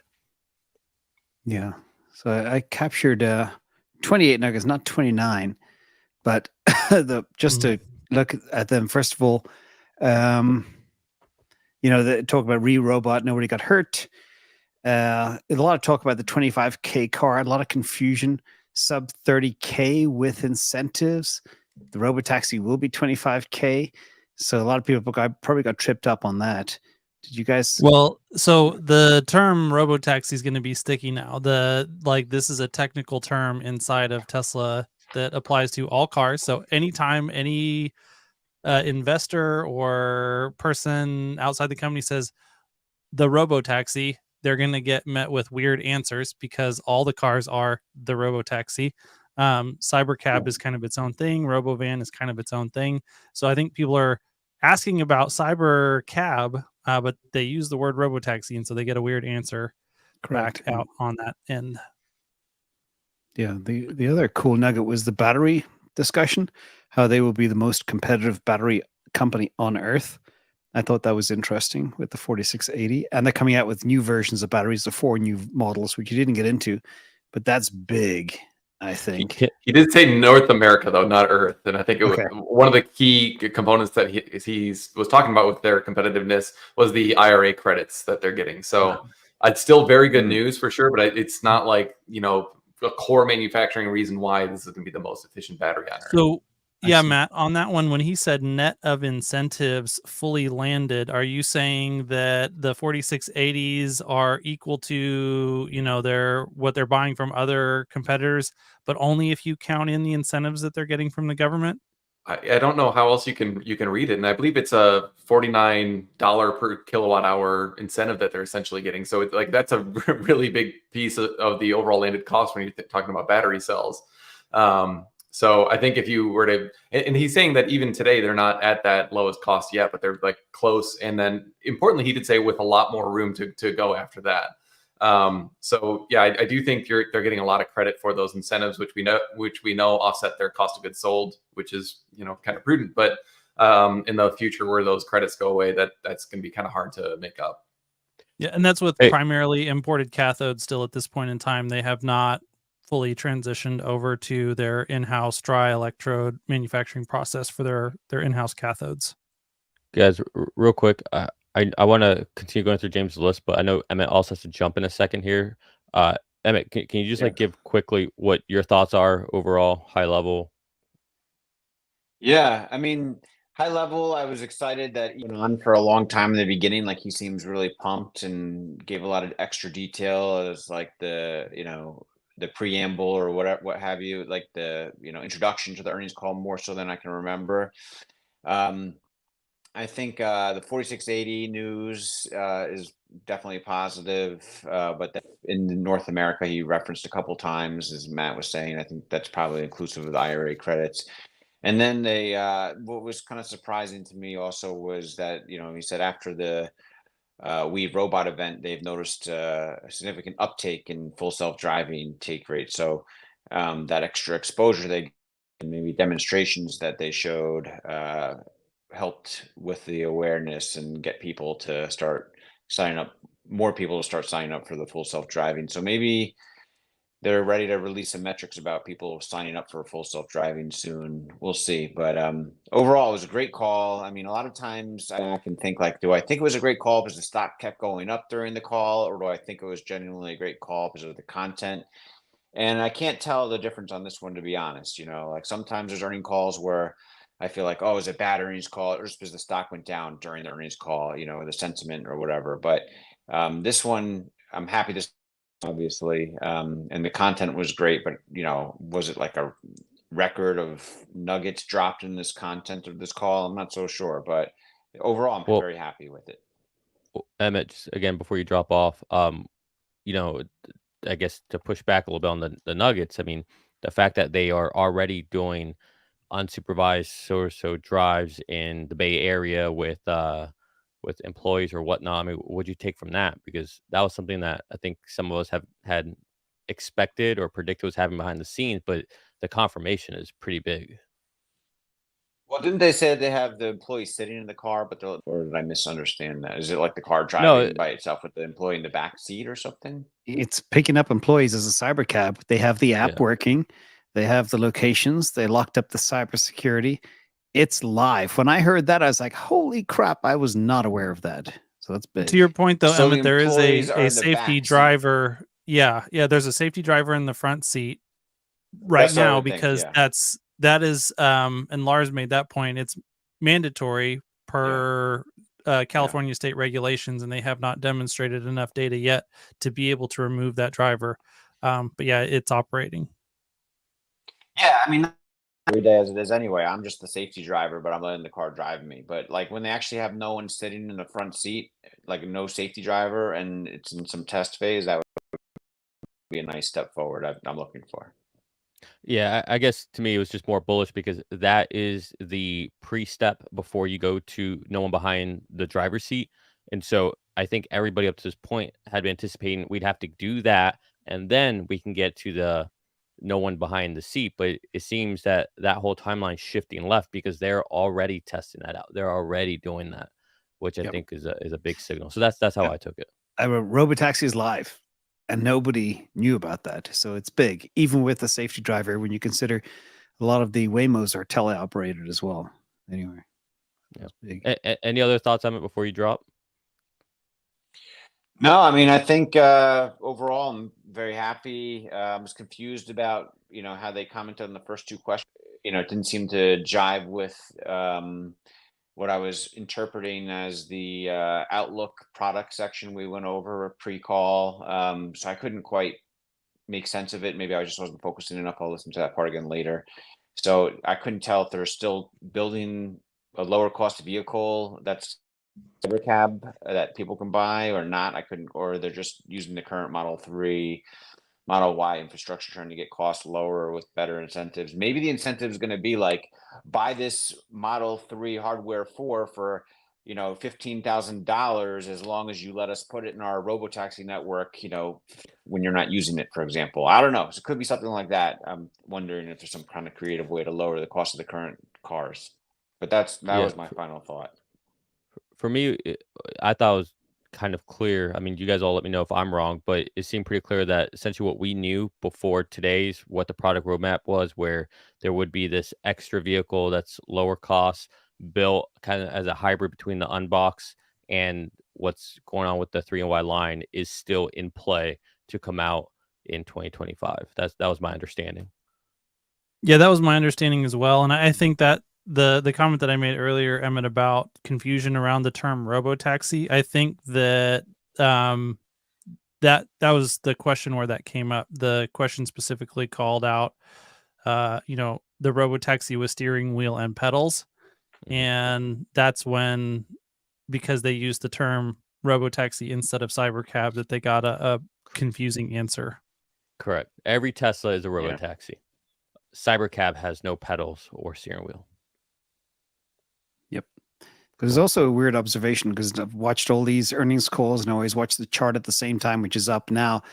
Normally, something is said on these earning calls that drives the stock price down in real time. That did not happen today, which is very unusual. Did anybody else pick up on that? I did, and I was actually watching because I thought the moment where he was talking about how it would be hard to maintain the gross margins in Q4, I thought that was a moment where the stock would drop, but it really didn't. That was the only kind of surprise for me. But yeah, I mean, normally Elon starts talking about whatever he's going to talk about, like a Kardashev Type 3 organization or like a planet, and some of the stock drops $4, but we didn't get any of that this time. Yeah, I was watching for it to drop when he said, we don't know about hardware 3. I was expecting for it to drop. And then as he said that we would retrofit or whatever for free, I was going to wait for it to pop up. It didn't even move. It didn't even register. Well, they caught it because they said it's easier to train on hardware 4, deploy on hardware 4, and then backwards deploy to hardware 3, which made sense. But tied to that was super interesting. Critical interventions, 100x improvement in 12.5 versus the previous version at the beginning of the year. And then version 13 will be 1,000x better since over January 2024. And they believe it'll beat the average human in Q2 2025. I think I have more confidence in my Cybertruck FSD in the streets of Los Angeles during rush hour traffic than I do in my own driving. So I think we're already there. Yeah, I agree. Maybe again, yeah, Emmett. But before you drop off, because Cybertruck has a different version of FSD than what I have. I think you're on 5.5, if I'm not mistaken. Yep. Are you still having a great experience? I know during the We Robot call, we were talking about it. Matt and Bradford did that test, and they had a critical intervention. I remember that. But you were saying that on the Cybertruck, you're just having such a great experience. Is that still the trend that you're seeing with Cybertruck? I have a great experience. Once in a blue moon, like instances here and there where it is in the wrong lane and I have to take over to put it in the right lane that's for the turn only lane when I have to make a left or something, or and these are in like somewhat confusing lane situations where, if I was new to the area, I might also be confused. So it's not, it's a hard problem to solve maybe for completely, but it's not a hard stop problem. Like worst case, if it was in the wrong lane, then it just goes the wrong way and has to go around the block and then go the right way or something. If it was like a robo taxi thing, but for me in the car, I'm going to take over and put it in the right lane. But that's the only issues I've had with the Cybertruck full self driving that I can think of off the top of my head. Nothing critical comes. And James, you're seeing the same thing with Cybertruck 12. Yeah. So I tried to figure out, that happened to me once or twice over 2,500 miles with pure FSD driving. And I think I may have realized why, is because it anticipates a risk and it would rather miss the turn than put the car in danger. So if somebody's coming up fast from behind and about to cut you off or trying to get into the lane, it doesn't want to risk that. So it doesn't mind going around the block or taking the next exit or whatever. It's happened to me twice in 2,500 miles. Exactly that scenario. And when I look back and tried to figure out exactly why it did, I think it sensed danger that I wasn't exactly aware of. Gotcha. Perhaps. Yeah, because I'm on 12.54.1, and like today, for example, there's like this weird train track with like a forklift going by on it near like this place where you pick up gravel and stuff. And I'm watching FSD go, and it's just not even stopping at all. So I had to take over. I'm like, man, that's the first intervention I've had in I don't know how long. But like that's that's pretty basic stuff for FSD. Like FSD never makes that mistake, but to me that was safety critical, unfortunately. But it's good to hear what you guys are seeing with 5.5, which obviously I'm not on the latest build. There was one other thing that came to mind that was a few days ago that I noted actually, where it was like turning into some like parking lot, like in a really super sunny glare spot. Like I couldn't even see. I had to like put my hand, it's one of those spots where even if you're driving, it's really hard to see with the sun blaring. It was just like soon after the sun rose or something, like it's like right in your face. So maybe it's messing up the view of one of the cameras or a couple of the cameras. I don't know. And it kind of like hesitated and sort of stopped mid-turn, like not sure if it was parking lot, but there was like oncoming traffic that, would have stopped, I would imagine, but I just took over and just pushed it ahead to get in the parking lot instead of making the traffic that's coming the other way stop and wait for my Cybertruck to like figure out should it go in or not, so just like uncomfortable for sure, but it's not, I don't think it would be like a super, it wasn't a situation where it wasn't like a highway oncoming, it was just like a road with cars coming the other way, and they would have stopped and been like annoyed, like, why are you stopping there?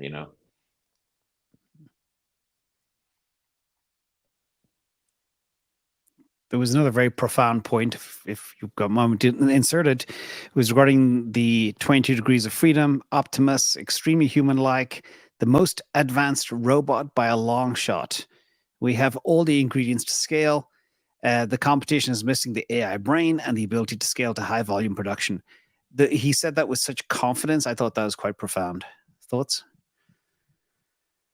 I mean, 100% agree. I'll say real quick. I 100% agree, and I think the Optimus robot is not priced into the valuation of the stock at all by institutions. Nope. Exciting opportunity. Anyway, Hans, go on.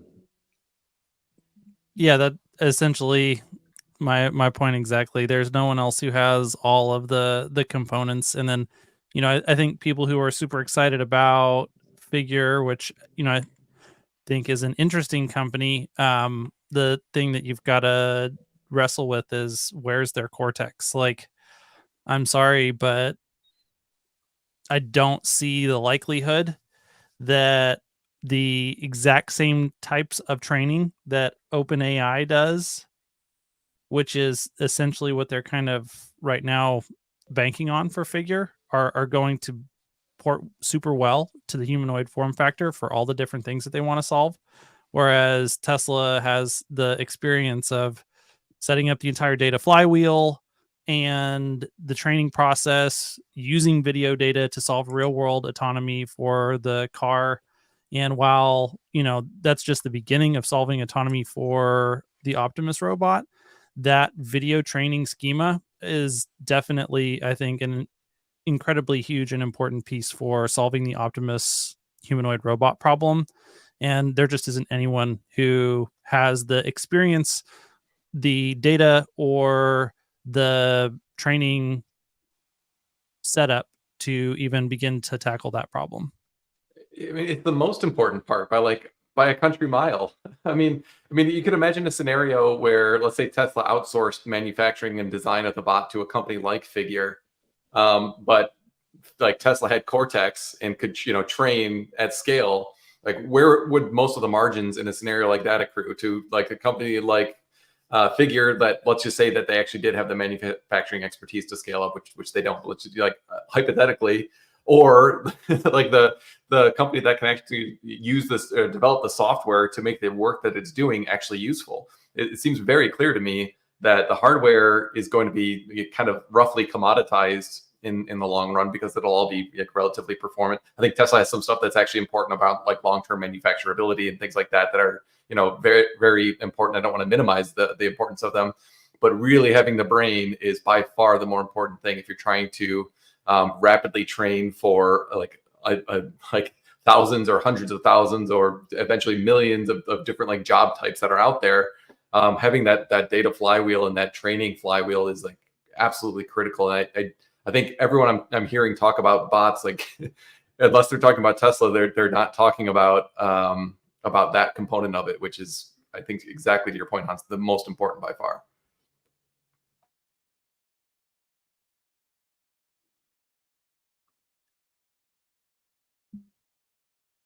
So let's see. I also had a number of nuggets. What else did you have, James? I'm not even quarter way to the list. We should talk about the Lathrop capacity and Shanghai, and then the target of 100 gigawatt hours, I think it was. Yep. You guys catch all those numbers? They're pretty impressive. I was pinging Matt in the comments here during it. My $1 trillion valuation now looks stupid based on those numbers. So. Yeah, I mean, he talked about 100 gigawatt hours in 2025, and eventually terawatt hours worth of scale on the megapack. So, yeah, what are the implications there, Matt? Yeah, so I was just going through because I didn't see your comments come through, so I'm actually kind of looking back up at those now. But yeah, I mean, this is something that they've been talking about for a long time. I mean, like terawatt hour scale. This is what they were talking about at Battery Day, and I think, given the fact that energy has like ho-hummed along for so long, we kind of lose track of the fact that was the original ambition, and the actual demand seems to be strengthening, if anything, to make those numbers look even more realistic. So, I mean, we're finally at the point now where the Lathrop ramping is starting to make itself felt in the financial deployments, going from which is a 40 gigawatt hour factory. So getting Shanghai up to 40 gigawatt hours, I mean, that has pretty wild implications. I mean, because if you're just getting to 10 gigawatt hours per quarter at these margins, that's roughly $1 billion of gross margin contribution per quarter. So if you've got two plants doing that same thing, then you're talking about $2 per quarter, or $2 billion per quarter. And then you're like at a oh gosh, what's the math on that? It's like $1.50-ish in earnings per share contribution, which should be up and running like by mid to late next year, let's say, kind of contributing those types of numbers. And then meanwhile, continuing to grow and ramp beyond that. And then if you think about how realistic is it to get to a terawatt hour, I think it's actually extremely realistic. I think you do need to assume that ASPs come down in order to kind of facilitate that level of growth, because these battery projects are not like absolute money printers across the board. I was actually just doing some modeling for an energy project very recently, and it's like we need more battery storage, but it's not like it's just an absolute money printer overnight. So I think the prices do need to come down, but still, I mean, talking about $2-ish of earnings per share contribution in the next couple of years is absolutely massive. When I think expectations for Tesla this year were something like $3.50 total. So, I mean, if you can do more than half that on the energy side alone, that's a really big deal. And I do think that the sky is pretty much the limit on that side of the business. I mean, it's entirely feasible to have, $10 in earnings per share in the not too distant future.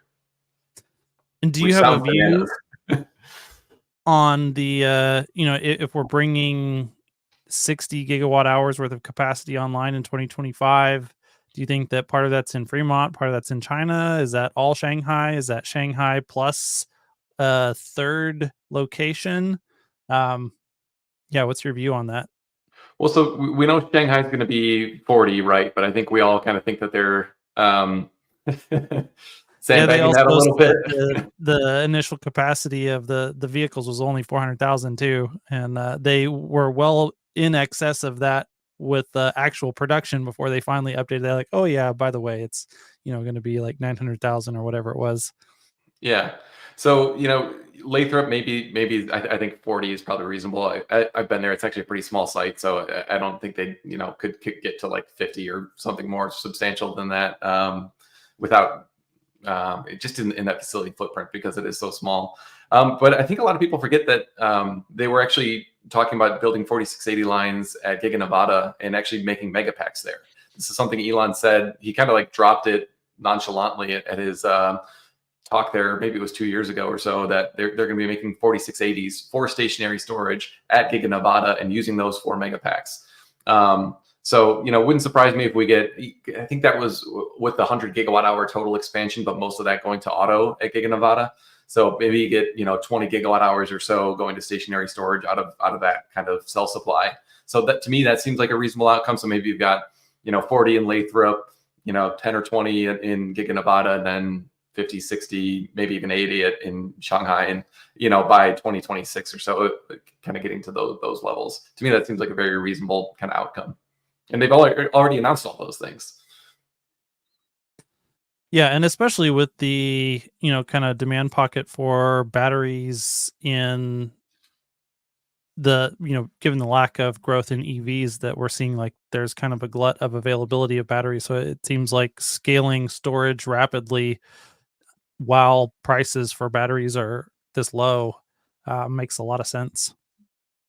Yeah, definitely. I mean, we know the energy side of the business is definitely benefiting from, all the business is benefiting from the cell supply glut that we've seen. And it seems like that's leveling out a little bit from what I'm hearing, kind of listening to the lithium earnings calls and that sort of thing. But I think the overall trend is still for continued manufacturing improvements and ways to get the cost down, especially on the 4680 side. But I think the trend we'll see is that the delivered cost of megapacks continues to come down a little bit. I mean, they already made massive strides. They were going from like $450 per kilowatt hour down to around $260, I think they are right now.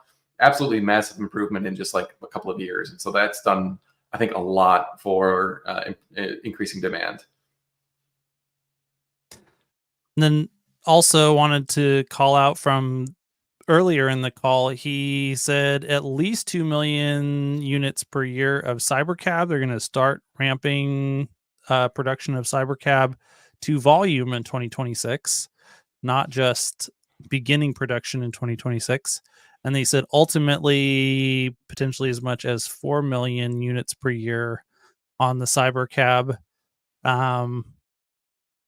That's the first that I think we've heard actual numbers around that specific product. So it is, but I think I was also wondering how does that compare to their battery day, where they were talking about 20 million vehicles by 2030? Because I thought at that point, when they were talking about like a robo-taxi vehicle, I thought they were talking about, I don't know, 6 to 8 million units per year or something like that. I think the 20 million number has been scaled way back in everyone's mind. So maybe that's just a kind of pro rata reduction in kind of aspirations. But I think if they do achieve the numbers that they're talking about, to me, it would make sense that you'd go for more than 2 million. But I don't know. Maybe you don't try to promise too much right now. Maybe Elon's finally under promising, because I do think there'd be way more demand than just 2 million per year. Well, I think the smaller model with, steering wheel and pedals will definitely also be a high volume product that will well exceed and that was another thing that he mentioned there before. The Cybercab was only 20 to 30% vehicle delivery growth in 2025. So I guess what that puts us somewhere around 2.5 million produced roughly target in 2025. but that's probably exiting the year with a run rate of somewhere around that 3 million units on an annualized basis. Yeah, he did say a couple of things regarding Cybercab production up to 2 million units per year in 2026. This talks about like a very fast ramp. That was kind of interesting to me. He also said with the potential to reach 4 million units globally across multiple factories. Did you guys prize that apart? Yeah, well, and we'll have to see if we've heard Elon talk in the past about a Shanghai designed version and a Berlin designed version for the different regions. So is that factored into that vehicle, or are those vehicles different? That'll be an interesting thing to hear. But yeah, I noticed that. And the other thing that I heard him say was, roughly a half order of magnitude better cycle time for these vehicles than a traditional auto factory. So a traditional auto factory would be, somewhere around 60-second cycle time. I think that's pretty standard-ish. So if you divide that by 5, you get to 12 seconds. I think that Shanghai is currently somewhere in the range of just under 30 seconds to crank out a vehicle on an existing line. So that's still like 2.5 times better than Shanghai, which is already incredible. And that has huge implications for the size, the amount of capex that goes into building out a factory, and their ability to reach those higher scale delivery numbers off of relatively small lines.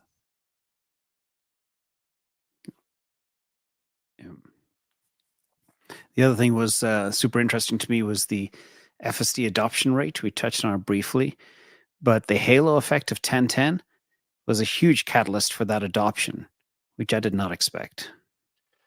Yeah, I thought that was one of the most surprising comments in the whole call, actually. Because before the call, we were trying to kind of piece together the different bits. One of the things that I noted was they actually disclosed the deferred FSD revenue that was recognized on the call. I think it was around 350 million or so, which was a bit higher than I've been projecting. I think I was around 200 million of recognition of deferred. But then when you kind of count in the FSD on new sales plus the FSD subscriptions for the subscribers, that according to my estimates is like another 250 million ish or so. So they might be in the kind of $500 million, like $500 million of pure margin kind of FSD revenue right now. And if their take rate's actually increasing, and like, it's always seemed very logical to me that as the software improves, all else being equal, take rate should improve, right? Yeah, if you maintain cost, being the same. And we've actually done the opposite. We've actually been decreasing the cost and improving the functionality. So something's got to give it at some point. Yeah, so like it seems like it's never been quite material enough where they've started disclosing it. But I think if you're getting again to like this $500 million per quarter kind of rate, that starts to become really material. And it's the sort of thing that I think a lot of analysts aren't actually modeling this out separately. And I think it's extremely important to do so. And I've been kind of pounding the table on this for years, because let's just say that the next like version 13 is amazing and a bunch of people get the new trial, and you go from 1% of the fleet subscribing to 3% of the fleet subscribing. Like that's an absolutely massive kind of change overnight. And so I think of like the fleet as this like potential energy of all this earnings potential that could come there. And I think it will flip at some point. But I suspect we're kind of getting there, because if we're seeing results this good for Q3 and then the 1010 event, which was after these results went live, we're seeing like a pretty noticeable inflection point then that kind of implies Q4 numbers are going to be even better. Although offset a little bit by the fact that you're not going to have as much Cybertruck deferred FSD revenue recognition. And I did enjoy hearing that they're going to continue providing those free 1-month trials at points along the journey as they improve the functionality. So people who tried it before and they're like, I like it, it's good, but it's not quite there yet. You start to win over more and more of those people. And that's, one of the great things about FSD, which it does surprise me that the 1010 event actually made a significant difference because, Tesla has the ability to essentially sell this software package to every driver in every car via the screen. Like the distribution mechanism is built in, and yeah, this is something that is going to be extremely material over time. And if they have the ability to operate a Waymo-like fleet with a driver in the seat, but who's just a safety driver, it should be to the point where it's extremely useful to people at least some level. I mean, whether it's $50 a month subscriptions or 75 or 100, as the functionality continues to improve, you get to the point where lots more people think, yeah, that's actually totally worth it. And I know we've already said this, but I think it just like really bears like stopping. If this is actually safer than humans in Q2 of next year, what does that earnings call look like? I mean, what does the take rate for FSD look like in Q3? I mean, I do think that we're at this point where this like we're looking backwards at this linear progression of FSD as we've lived it, and it's been like very slow. Like they're seeing now with the data, like clearer than ever, a very tangible line of sight to be safer than humans in the next 6 months, and that's absolutely wild. And I think investors should like really consider that. I don't want to give them full credit for that today, but I mean, I think James, the kind of price targets that you were talking about are very realistic if we see this progression that they're talking about. Yeah, and it's not just that; it's just the competition is recoiling. There is no competition. We're seeing S curves explode. Iceland, Sweden, Denmark, Norway, China. The rest of the world is just playing catch up. And again, goes back to our first conversation. Dumb car versus smart car. What are people going to buy? It'll become a no-brainer. And just wait till Texas launches robotaxis. People will start stacking Teslas. Secondhand Teslas will not be available in the market, is my forecast. Everybody's just going to snap them up. You're going to see a $30,000 2-year-old Tesla with 25,000 miles. Stackers will buy them and hoard them. And that's the future. It's going to be very interesting next year. 2025 is going to be wild. 2026, launching Optimus hopefully onto the market, wilder. And then what happens when Wall Street wakes up? They're going to have to get some new spreadsheets and some new pencils. Yeah, it definitely feels to me like the period that NVIDIA was experiencing, back in 2022, where Jensen was out there pounding the table on what the future was going to look like, what demand was going to look like. People didn't believe him. A few things went the wrong way and their value took a nosedive for a period of time, but they were just laying the groundwork quarter after quarter for massive profitability. And I feel like that's where we are today. I don't know if we'll see that in the next 2-3 quarters, but I think that if you can zoom out and look at a 12 to 24 month time frame, the likelihood that the software contribution to Tesla's overall profitability takes a massive tick upwards is super high in my view, and even higher now than I think at the beginning of this call. Like the number of things that we had confirmed that really point in that direction are just basically undeniable. Yeah, bonkers. Well, let me see. Do I have any other mini nuggets we may have missed? Oh yeah, the Tesla Semi. Basically, they said the demand is off the hook. Any driver demands, they want it bad, the vehicle. It's a pleasure to drive. It's safe. It's comfortable. And it's much easier to drive too. So they said the Semi is a commodity of total cost of ownership with ridiculous demand, which has been proven by the DHL and Pepsi use case. So the question is, how fast can they scale that? I think I was a little bit disappointed that they won't start really ramping the Sparks of area location until second half of next year. Do you guys see that too? Yeah, I did. Yeah. But that Yeah, was they it. said pilot builds in the second half of 2025, and then actually working on scale production in 2026. Yeah. But the fact that Europe wants to get their hands on it too, again, just like Megapacks, unlimited demand. That's super interesting. I think that's it from my side. Crazy cool.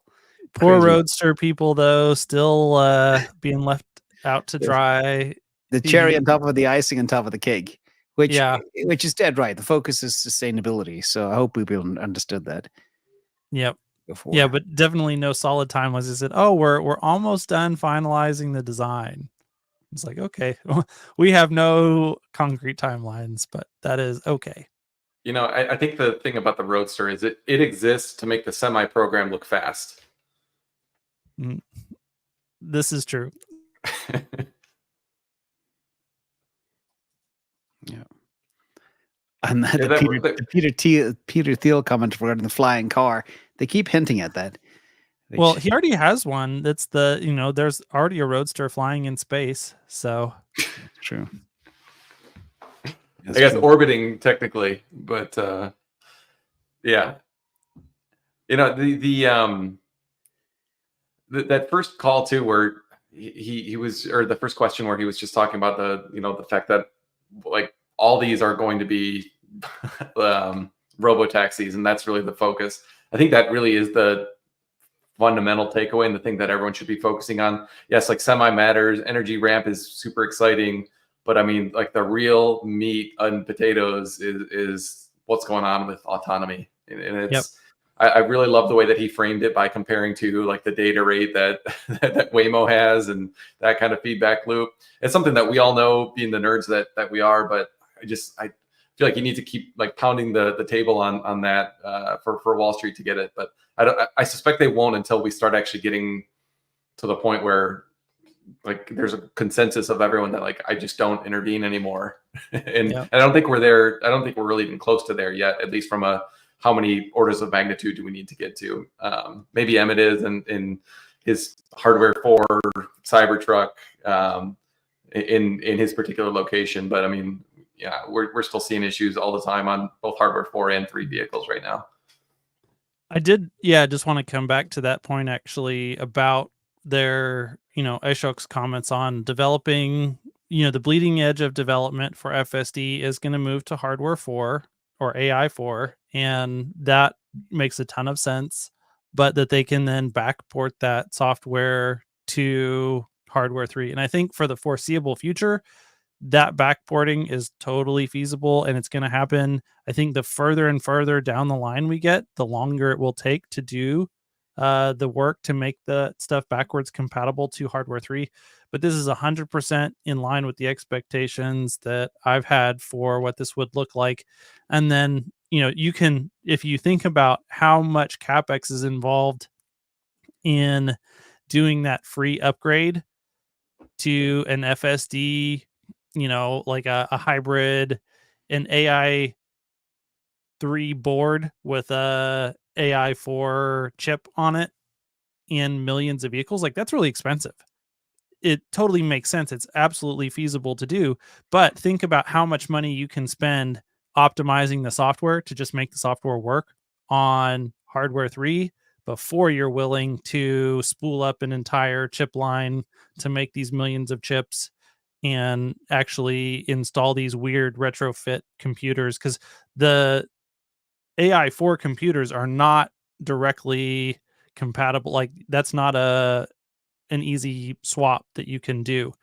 And so they're going to have to, if they have to upgrade those computers, that's a custom upgrade that they're going to have to design and produce at scale, and then, do these installs on.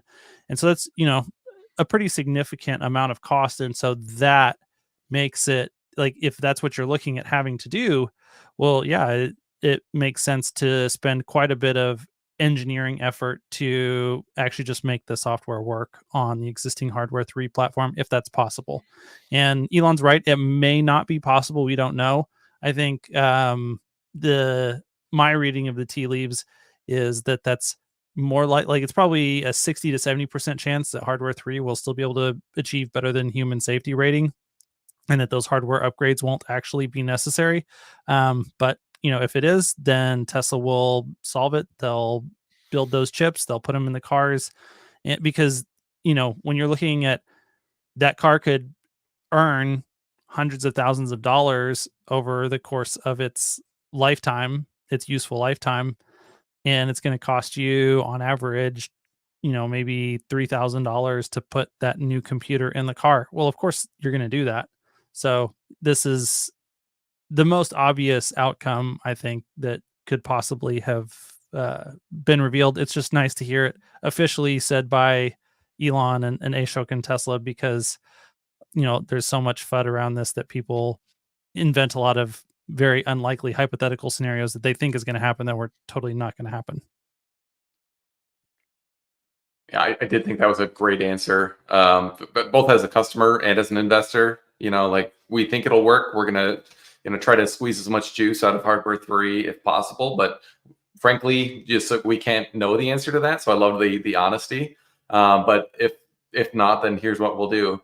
And I do think they wouldn't need to retrofit for everyone. I think they would only need to retrofit for those who purchased FSD.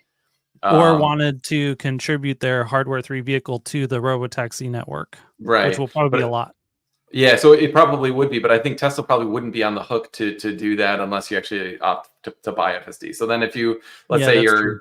one of like a 2021 Model Y or something like that didn't buy FSD, and all of a sudden you say, "Oh shoot, this makes sense to me. I'll buy FSD now for $8,000. Maybe in the future it's a little bit more than that." Well, I'm sure that $8,000 would more than cover Tesla's cost for the install, so it would still make economic sense for them at that point. Absolutely, yeah, I totally agree. So,